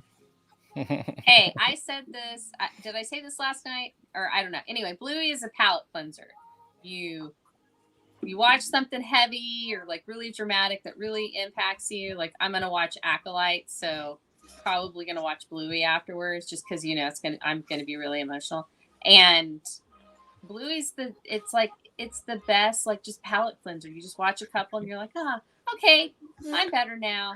I feel I'm back on the positivity train. Let's do this, you know. So. That's so true. Sandra in the chat. Here comes the grannies. Hey, Rita. Where's the bus, Rita? Okay. All right, look, Jeff. I have said I'm probably not going to come to Silver Age. Maybe I'll come next year. Because Hesby and I were talking about it. So I don't think I'm going to. Also in Reno in July, I will wilt. You know, what's funny is multiple people at this point, multiple groups of people have stated they want you to come to Silver Age. I know. You should come to Silver. It's not that hot in Reno, in Nevada, in the middle of the summer. It's not. It's really not. Sandra said, I slipped on my beans. Yeah. Okay, ready? Let's get into some download. Let's do this. So Rian Johnson is bringing all the knives out with this latest casting news. Josh Brolin is the latest actor to join the growing ensemble cast of Rian Johnson's whodunit murder mystery film, Wake Up the Dead Man, a Knives Out mystery. Brolin joins a great cast that also includes Jeremy Renner, Kerry Washington, Mila Kunis, along with Thomas Hayden Church and Daniel Craig, set to return as world-renowned detective Benoit Blanc. Benoit Blanc. The film is about to go into production, and stay tuned for more casting news and other updates. I love this. Yeah. Josh Brolin, the dude has been on like a 10-year renaissance, because it's just like everything. He's just in all kinds of different things, and he's amazing in everything he's in. Don't call it a comeback, because he never left. Yeah. He's been here since the 80s. He was in Goonies. Come on, man. Yeah. He's got it. No, I love it. I love it. I love the whole concept of Knives Out. I have always thought that was great, the Benoit Blanc, because I'm a sucker for like the Agatha Christie, like old school detective stuff. I'm a sucker for that, and I'm like, yeah, and I just get that from Benoit Blanc. You know, a little bit twisted, just like a little twist on it, but I'm like, yeah, absolutely. I loved the other two, and yeah, let's do it. And Josh Brolin being there, Yeah. mwah. He see Ryan Johnson. I can kind of see why he wanted to do Star Wars the way that he did it, because Ryan Johnson is really good. Like he is to mystery films what M. Night Shyamalan wishes he was for the films that he does, because like with M. Night Shyamalan, a lot of times like the twists are like, you know, they don't make sense, or you know, they're just kind of like, okay, well, that's predictable. But with Ryan Johnson, when he does his twists, you did not see it coming, but the signs were there the entire time. Yeah. Right. Oh yeah. Right. No. Yeah. And it's hard to keep that up. And so I'm glad, instead of having the same characters go along with Benoit, that Benoit is the through thing, like Hercule Poirot. You know, he Yes. was the through line, and that, you know, and it works. So I just like it. I think it's great. I love that we get these little snippets of Benoit's life, but not really. So it's a really good concept, and I'm glad that they found a way to make it work. So. Yeah, and Daniel Craig's Louisiana accent is amazing. So Oh yeah, I love his Louisiana accent. yeah, he's what makes it. He really is. I think we talked about it last week, but putting together like such a good ensemble cast, is a really good trick as well. And you know, I love both of these, the first two movies. Yeah, and Last you know, one was really good. it makes me, and I think I said this before, but like, it makes me kind of question what I was thinking about Ryan Johnson and Star Wars. I'm like, maybe that wasn't his fault. I don't know. I don't think. Like, how do you put out these two good movies plus The Third Coming? You know, but he was supposed to be given a trilogy, and then he puts out a crap Star Wars movie. Like, I think there's something else going on there. I think Star Wars was more, you know, there was a Bible and an idea of what they wanted to do with Star Wars, and Ryan Johnson was like, well, I'm gonna do my own thing. And like, I mean, the second movie is a love letter to Star Wars. It is. There are a lot of, like, you know, there's a lot of obvious love for Star Wars in there, but it's very Empire Strikes Back Star Wars too. I mean, it's like that.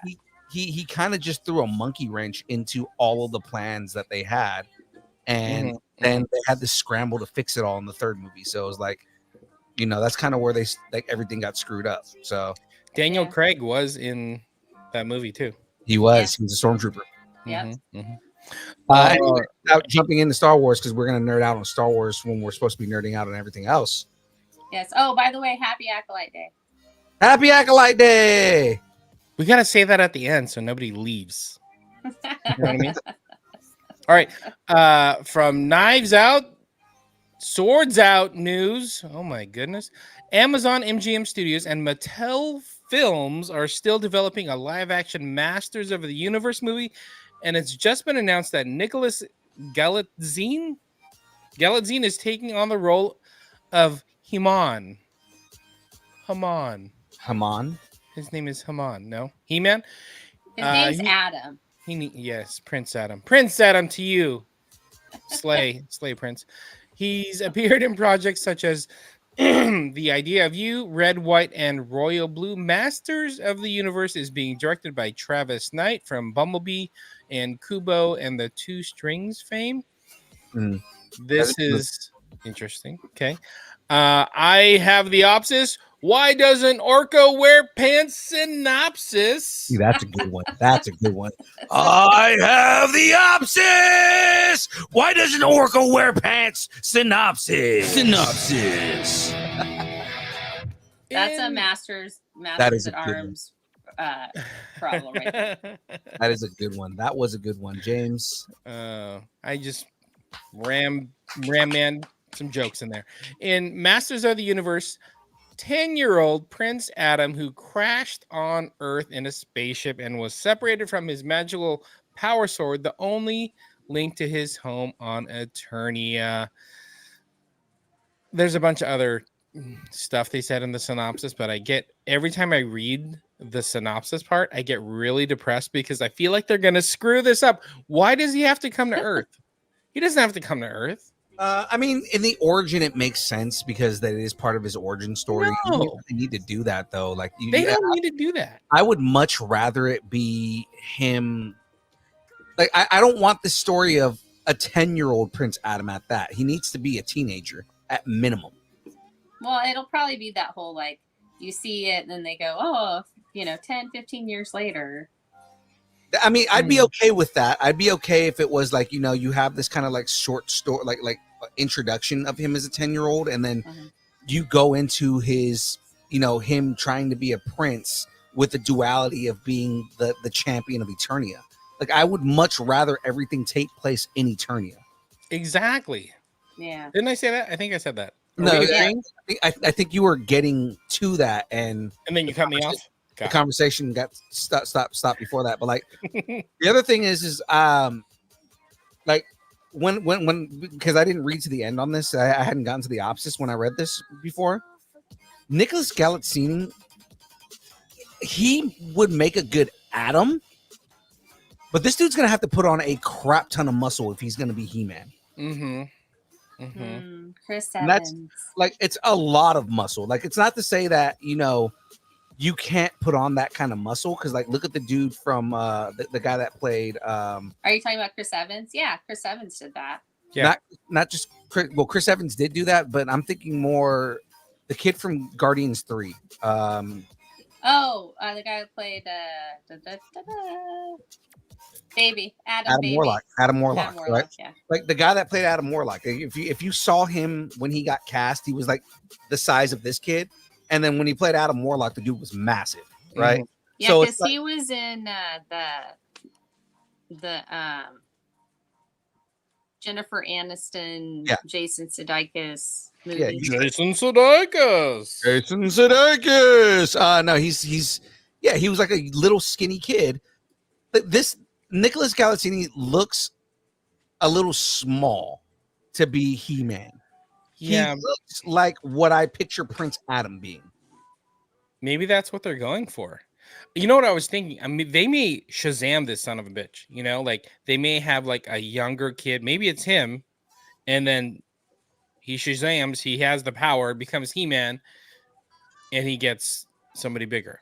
But I think that's what they're going to do, because like even in the cartoons, Prince Adam is supposed to be like 16, 17. And when he becomes He-Man, he's like in his 30s. Yeah. I think so. Yeah. So it's like, because the whole point of the champion is supposed to be it's supposed to be Prince Adam at his greatest potential. Right? So when he becomes the champion, it's like, this is you if you were a big muscle-bound monster of a man with the great traits that you have as yourself. Because in the end, He-Man is Prince Adam at his finest. Yeah. So it's kind of like, this kid, again, skinny kid. Yeah, he probably has a bunch of riz, but I mean, like, this kid looks more like Prince Adam, more than anything. But you need somebody who's like Arnold built to be fucking to be He-Man. I want somebody who can fight though. Like, I want somebody who like not somebody who's just like big and muscly and slow. Like, you need somebody like, okay, Chris Hemsworth, somebody who can like fight and is like super built and big at the same time. Yeah. I like or it. Liam Hemsworth. Liam Hemsworth is another decent one too. And then Luke. Henry Cavill. Not to say I want Henry Cavill's He-Man, but I mean, like, someone that's but Luke Hemsworth could be Man at Arms. Absolutely could. He's not exactly the most built guy of the three brothers, but he's definitely a big guy. He's my favorite. Right. No date when Adam will return to Eternia. Because he's Prince Adam and not. Yeah. He-Man. Knives Out, Guns Out news. A lot of Knives Out. Oh man, yeah. But Giancarlo Esposito, one of my favorite actors, recently teased his upcoming MCU character, saying that fans won't guess who he's playing. And he also revealed that he will be getting his own series.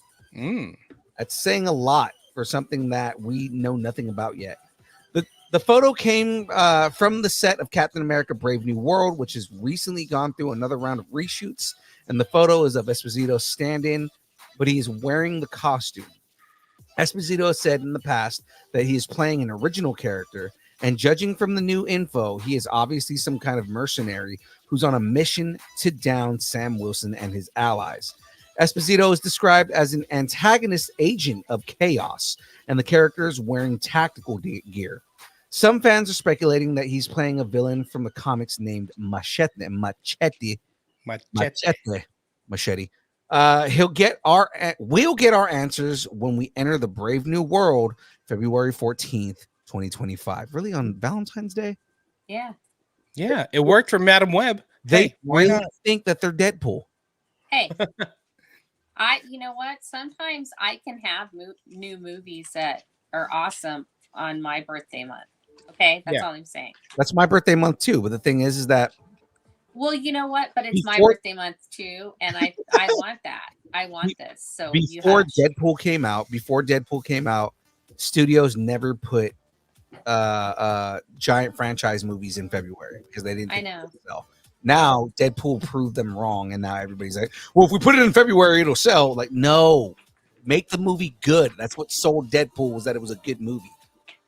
And now Deadpool's moving to my birthday month because that's where the action is in July.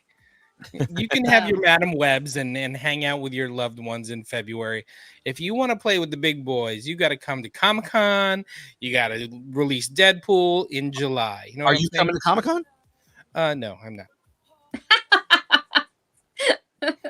Maybe so you're maybe not a playing different with con. the big boys then. Maybe a different. I'm playing with the little boys. Oh wait, no. No, That's strike that. phrasing. Let's We'll fix that in editing. Yes, No. There is no editing. We're gonna fix that. Internet. There is no editing. Oh my God. just edit that out. We'll just edit that out. We'll Oh fix it in post. James really just and I'm not phrasing here, fucked himself. There we go. Let's move on. Oh, hey, easy. So Esposito, mystery character. Mhm. I think I was watching Comic Book Nation podcast with shout out to Matt in the chat. Yeah. Nights of Oa. And they were talking about this article or this story. And you know what got me thinking? I wonder if Esposito is going to play like maybe a soldier from the past that also got the super serum. You know what I mean? Like maybe he's going to be a villain with some super serum in him, but he's a mercenary. I was wondering if maybe he's from like Nick Fury's old Past. combat days. Ooh, I like that too. And like Yeah, I like that. yeah. I mean, I that's what I keep thinking. But then I also thought, didn't Captain America have like a male like that through knives, like very almost bullseye-ish? Didn't he have a villain like that once upon a time? I think so. I'm not sure. And Let's they say his like name to was Machete. they like to bring out like obscure villains, Like too. Balrog. But yeah, I I don't know. I saw that picture and I was like, man, it's tickling the back of my brain, like because of the picture. It's like it's something's happening. So Yeah. God. Maybe Yeah. he's like an evil Nick Fury. Ooh, Ooh, I like it. a Nick Fury variant. Only Colombian. So it'll go Deadpool in July. Happy Yeah. birthday to me. Thank you. Mhm. And then nothing else Yeah. from Marvel until February. Yeah, because wait, is Wow. Thunderbolts not coming out in December? No, it's next year. So Deadpool is the only Marvel movie coming out Yeah, this this year. year. Yeah. There may That's- be a series. Oh, That's crazy. yeah, Yeah, because Agatha's Agatha. coming. Yeah. But as far as like movies go, this is the only movie until Brave New World. Interesting. A brave new world. Disney, what are you doing? They're You know what? agreeing Here's is what they're something. doing. It's who gave Bob a microphone is what they're doing. God, are we doing this again? All right, are we gonna tear Bob a new asshole again? Look, I have feelings about He could pay Bob. for the operation. He's got $30 million. All right, let's rip this guy a new butt. Let's go. As AI technology continues to quickly evolve, Hollywood studios are starting to embrace and incorporate the technology into their businesses. I am AI right now. No, I'm just kidding. Disney CEO Bob That's what Iger, AI would say. it is, believes that the use of AI in making movies is all but inevitable and says that storytellers need to embrace the change. Oh, He God. also says that Walt Disney himself would have supported it. You don't No, know he that. did not. You don't know what Walt Disney would have supported. Walt Disney would 100% not have supported AI. The man was all about original stories. Oh, All okay. right. So just Triggered. hold in that rage for just a second because there's Okay. a quote. Oh God, no. Yeah. Iger said Walt Disney himself was a big believer in using technology in the early days to tell better stories. And he thought that technology in the hands of a great storyteller was unbelievably powerful. Don't fixate on its ability to be disruptive.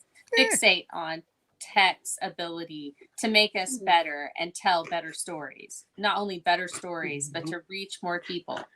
What we try to do is embrace the change that technology has created and to use it as the wind behind our backs instead of the wind in our faces. Ooh, this guy. Who writes his Again, I paper? ask, who gave Bob a freaking microphone? Okay. Man. Does he have a point? Okay, so this is another take from Bob Iger saying, I don't care about people. I don't care about you need to have a job and you need to do anything here. What I care about is more money in my pocket. And if that means that I can get a computer to do the work that I think that I think that this computer can do better work than you, which is a massive, middle finger to the writers.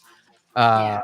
And I think that by getting these computers to write stories for us and cutting down on writers and having to pay people, I'm going to make more money. That's in the end, that's what it is with Bob Iger, because everything that he talks about, anytime that he does stuff like this, it's always about how do I save the company more money? Right. I like money. I like money. I need Money. a seventh yacht. Yeah, no, this is BS to me, because it's just kind of like you're doing more to try and disrupt the industry and trying to disrupt people. Walt Disney was a believer in using technology. I'll give you that. That what you're saying in that line is true, but it was to enhance, the storytelling abilities, or to enhance the visuals that were happening. It was like, how do we update the technology to make things look nicer? How do we update the technology so that we can have, things like attractions in these parks that get people to come back and say, oh my God, this was so original and so cool. I have to see it again. Right? Yeah. Mm-hmm. He wasn't about how do we screw over as many people as we can with newer technologies coming out. No, he's wrong in this 100%. Let me play the devil's advocate on this. I'll be the heel. So You'll if be you the keep, Bob Iger. I'll be the Bob Iger. If you keep denying it and it's still just going to get better and better, wouldn't you want to embrace it early just to see what's there and find a way to use it? Maybe there's ways to use it we're not even aware of. Yeah, what if it's just about him saying, okay, writers, I like your concept of the story, go hash it out. Instead of giving me 2 renditions, give me 10 renditions. And that's when the writers use AI for something like this. You know, like maybe it's just a matter of the responsibility of the use of AI. You know what I mean? Versus just saying, you know, a blatant no to AI.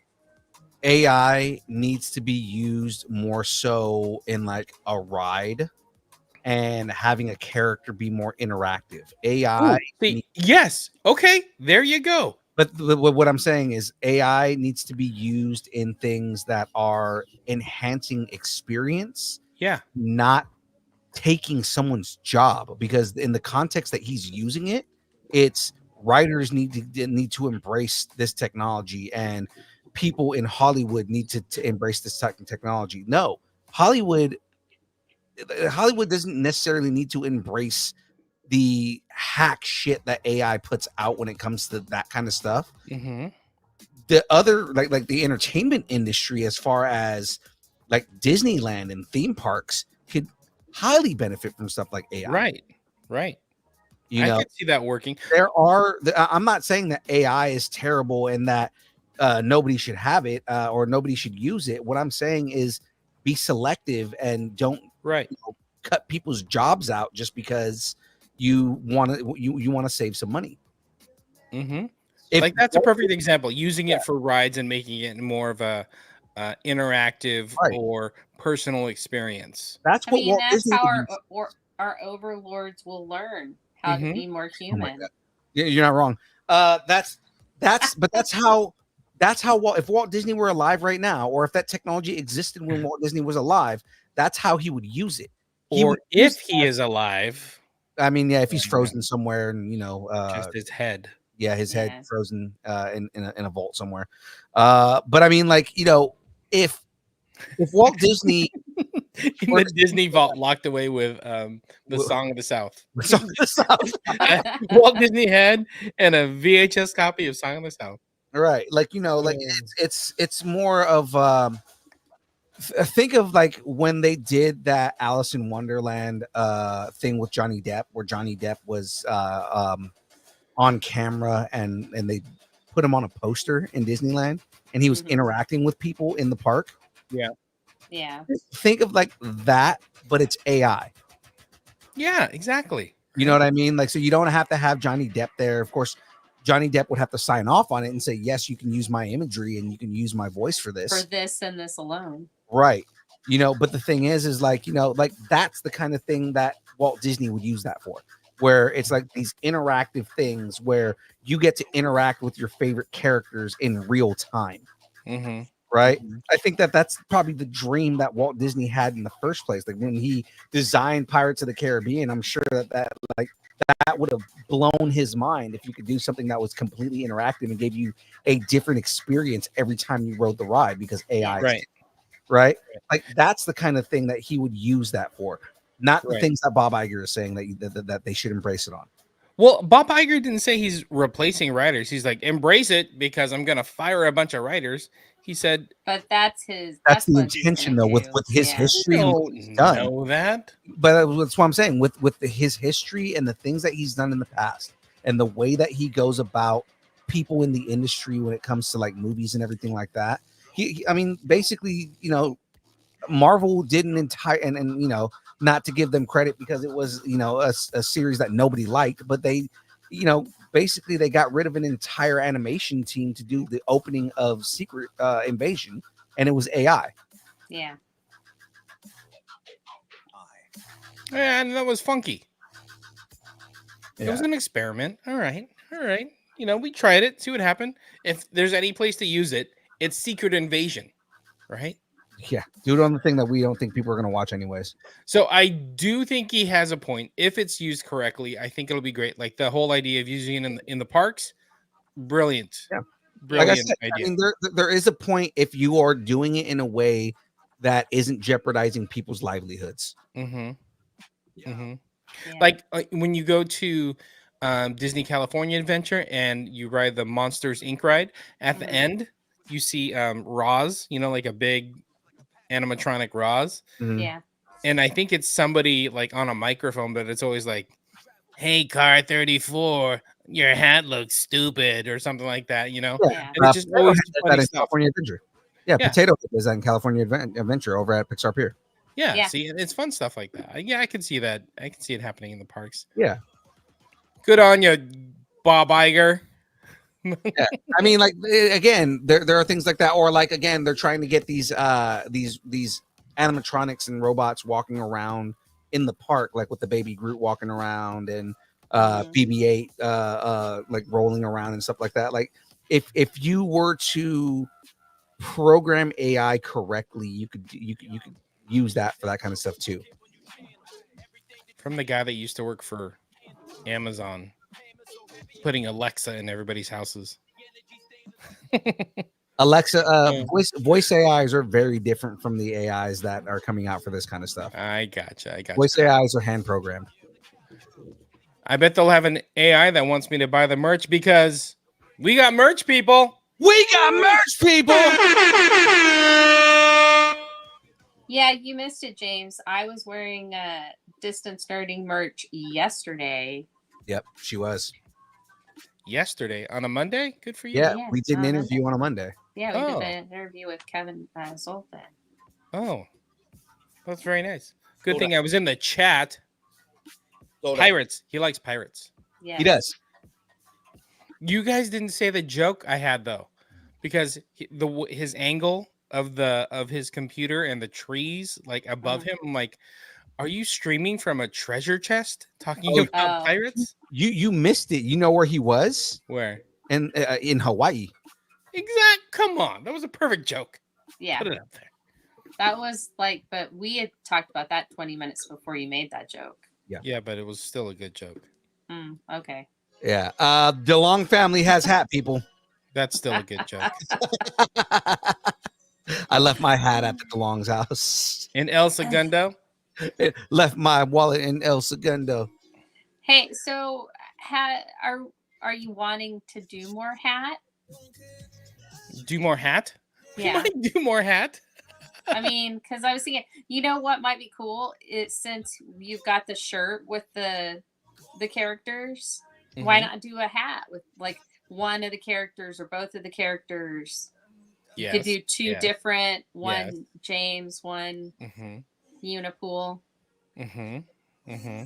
I'm just throwing out ideas here. You want to know my little secret? I'll give you my little secret. So I want to do a new shirt. And I want to use our faces like this, the characters of a bunch of different people, and emulate. Remember the Marvel comic? Oh yeah, like in the upper. What is the upper left corner? Oh, Yeah. Oh yeah. So the heads, just the head. Yeah. Yeah, it's just the heads, and like it was like an Avengers thing. There was like 6 different Avengers. You know, I want to do something like that. Yeah, and do like a whole like comic book cover. Yeah, we've actually been talking about that for a while. I love the concept of that. That's neat. I think that'd be really cool. Yeah. And I also thought maybe you could make take our characters and take Star Wars travel biscuits and make them look like our characters, you know? And then we just turn your house into a factory of making travel biscuits. And we'll sell millions of them, people.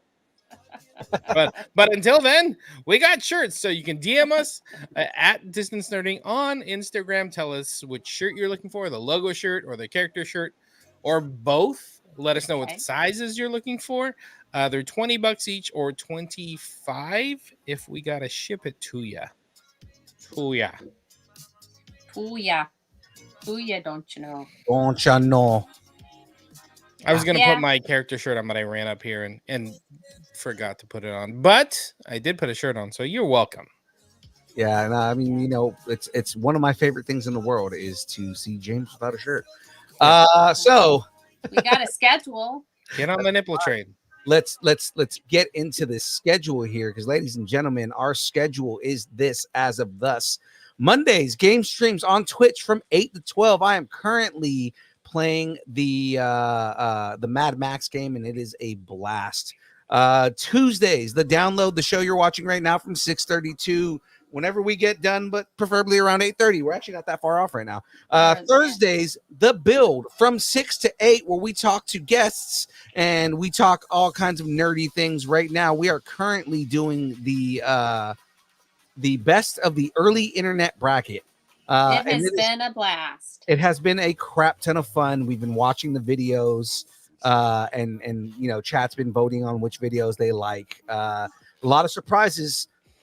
Man, I'm very surprised yesterday Homestar Runner got voted off. I know. What? That was Yeah. crazy. But it was up against what was the other one? Zhao Zhao? No.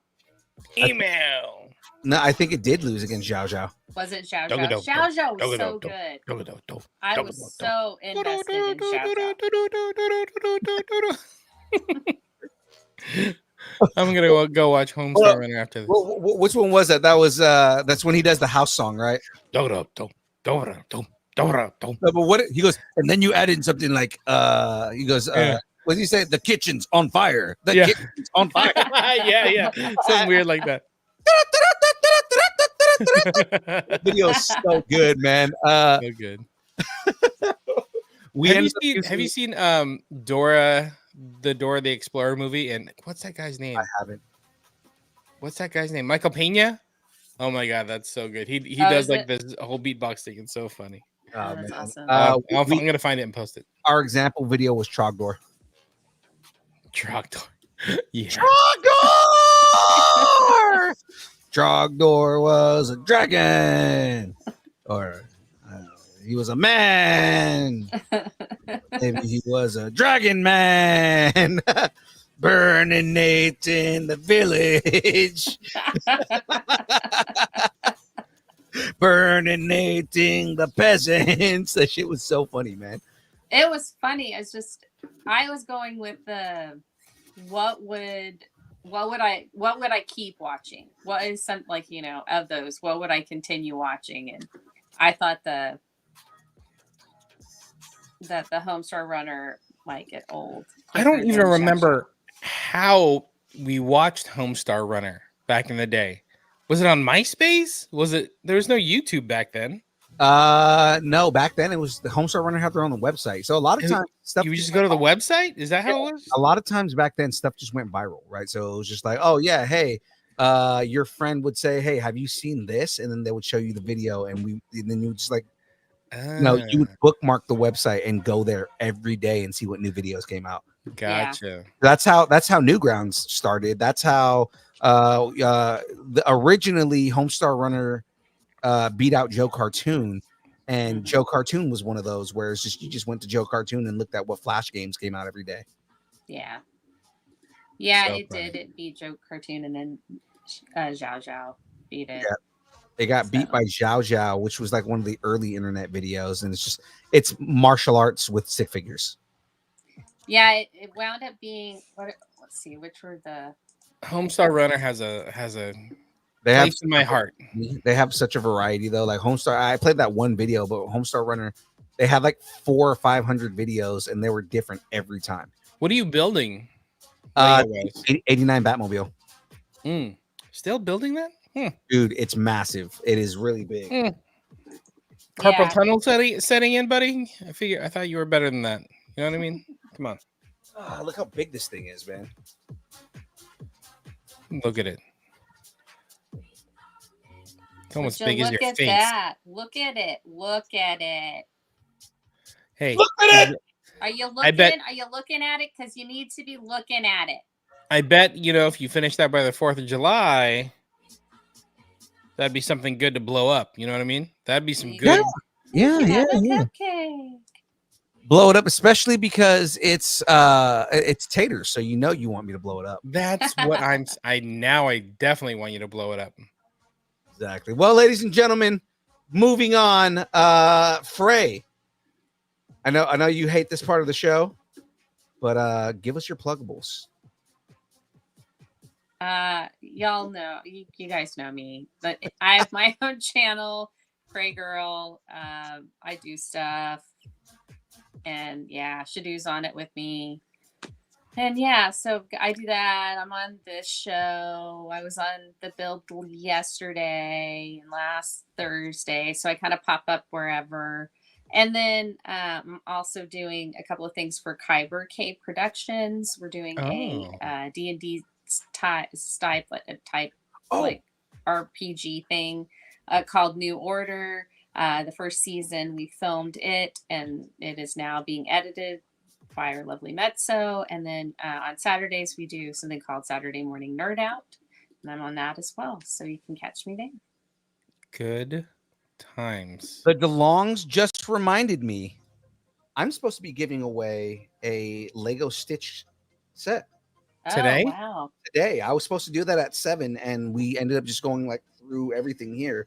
So give me a second, guys. I gotta check on something real quick here, but we're gonna knock that out right now.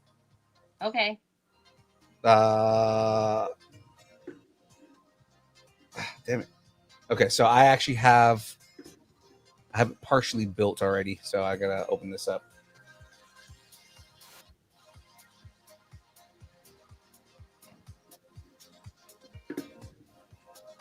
All right, wheel picker.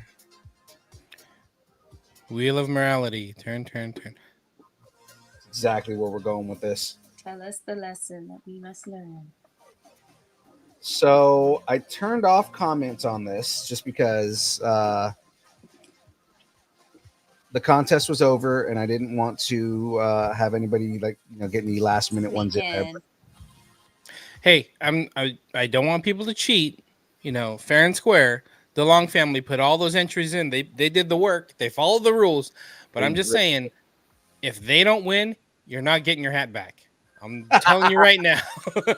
Whatever you left over there, your hat, your car keys, your left shoe, you ain't getting it back. It's gone. That And by the way, toe, that is so you to leave so much crap at somebody else's house. How do you walk in with all the stuff and then walk out with nothing? it's a talent. 13, It is a talent. 15, 16, 17, 18. Just like my talent is clumsiness. Okay, so That's my superpower, is being clumsy. let me get this on screen real quick here. Right there. Not only that, going back into this, where's the Long Family Did you build cosplay? the Stitch? You built the Stitch too, right? I haven't built the Stitch. I haven't gotten it. So they since the last time I checked on there, they added another 23. Oh, only Wow. 23? Yeah.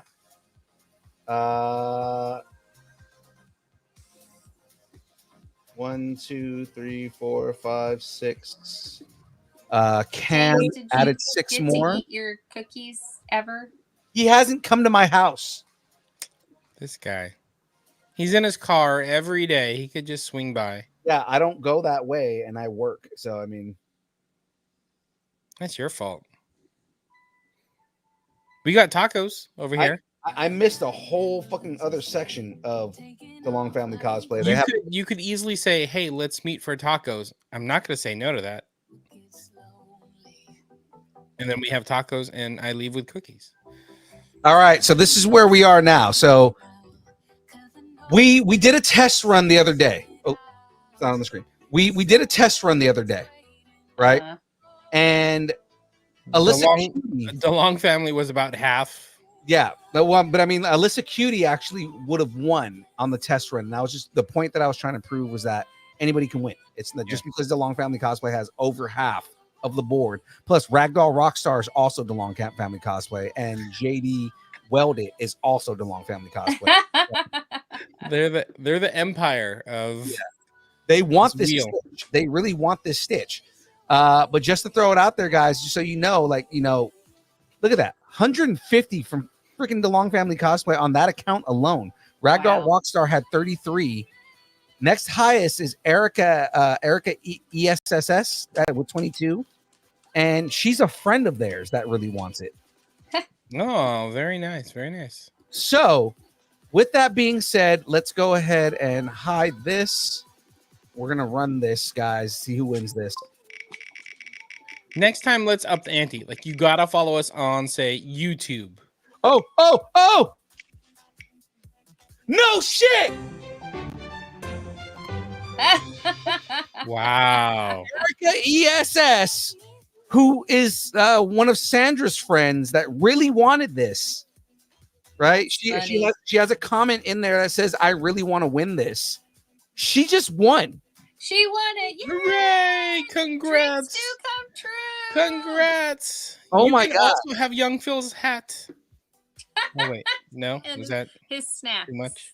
Yeah. So Erica ESSSSSSS.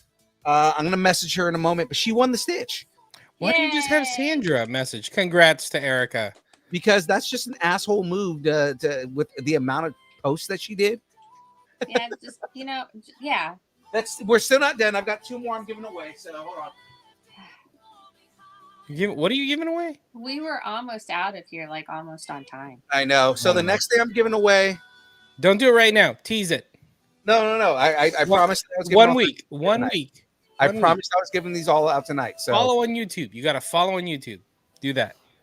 So hide choice. Okay, so No, that one. don't hide me. YouTube. All right. Follow on YouTube. We'll do that. We'll do that for This the next guy. one. This guy. Long Family Cosplay. They already have one of these though. So I'm gonna give them the Harry Potter one then. Okay. All right. Because I know they already have this because they showed it to me on they showed it to me on Saturday. Okay. All right. Congrats to DeLong. I guess Yeah. Bruce just got a hat. See, that's what I'm saying. All right, last spin. What do you just said we're gonna wait and do the I didn't YouTube say that. thing. You said. I didn't Yeah, say you that. were saying that. I didn't. Is that the corgi whining or is that me whining? Because The Long I Family keep Cosplay saying- won the other two prizes. So Oh wow. Wait. That's Andy. That's our mixed breed. So that's it. That's all the prizes right there. So Erica ESSSSSS won the Stitch. DeLong Family Cosplay won the rest of the stuff that we had. So God, that's I was not expecting that. I kind of actually was expecting DeLong Family Cosplay to win that one with all of the people that they had. That's But cool. with that, ladies and gentlemen, Wow. let's get to the next part of this. Someone really wants to say hi.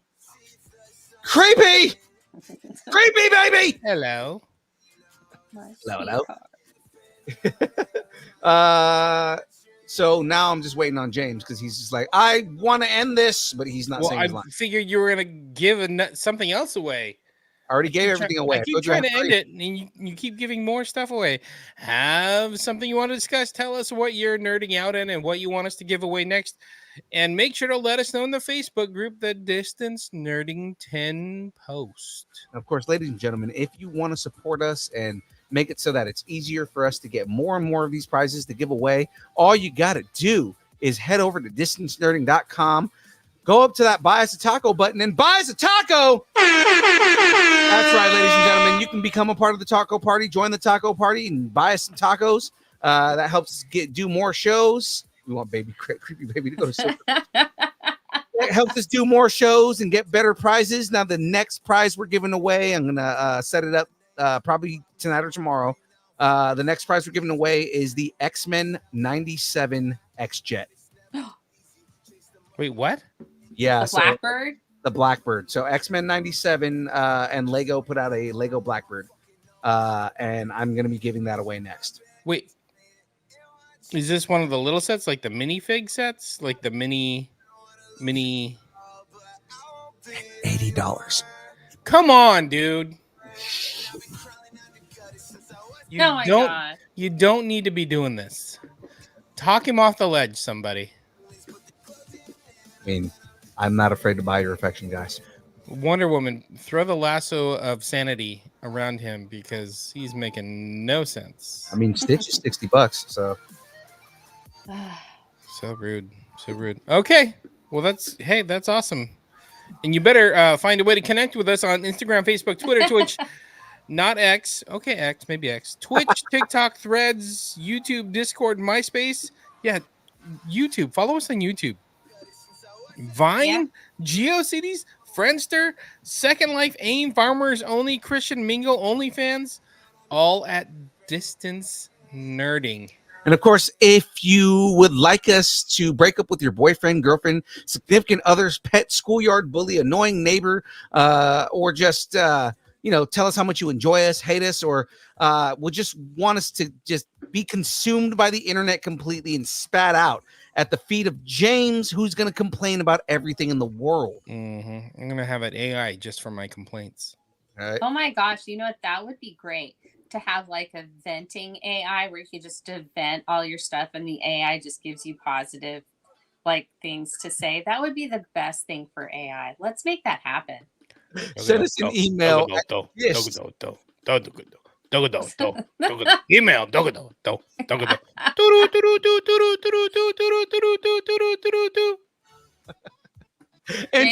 has lost his ever-loving mind. Oh, he absolutely has. Ensnerding at AOL.com, and we will read your email on air on the show. So that is it from us this week, ladies and gentlemen.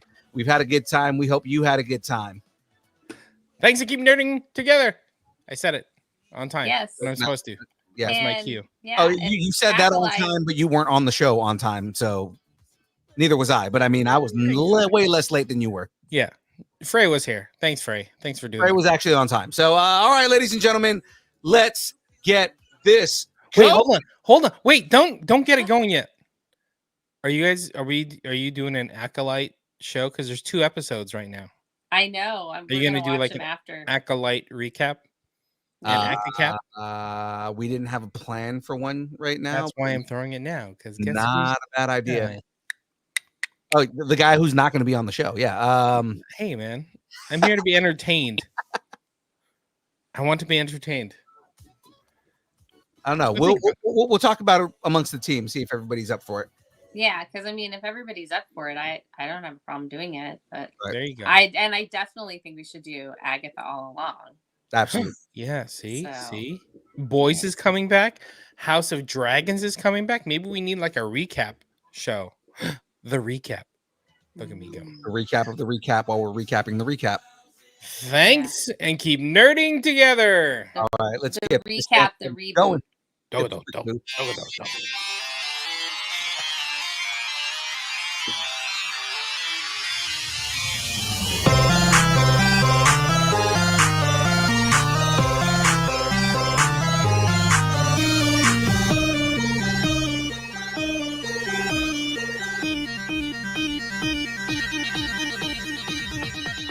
Distance nerding.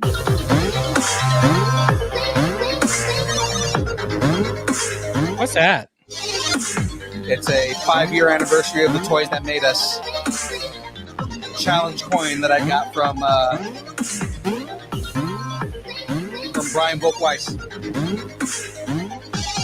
Must be nice. Mean celebs. You know, if you would have been there, you would have got one. Just saying. Must be nice.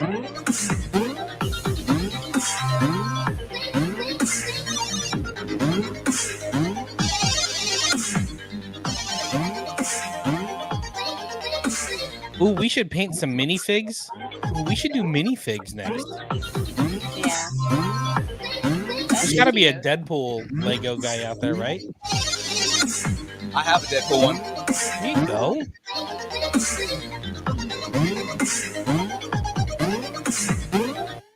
We'll see everybody on Thursday. Bye.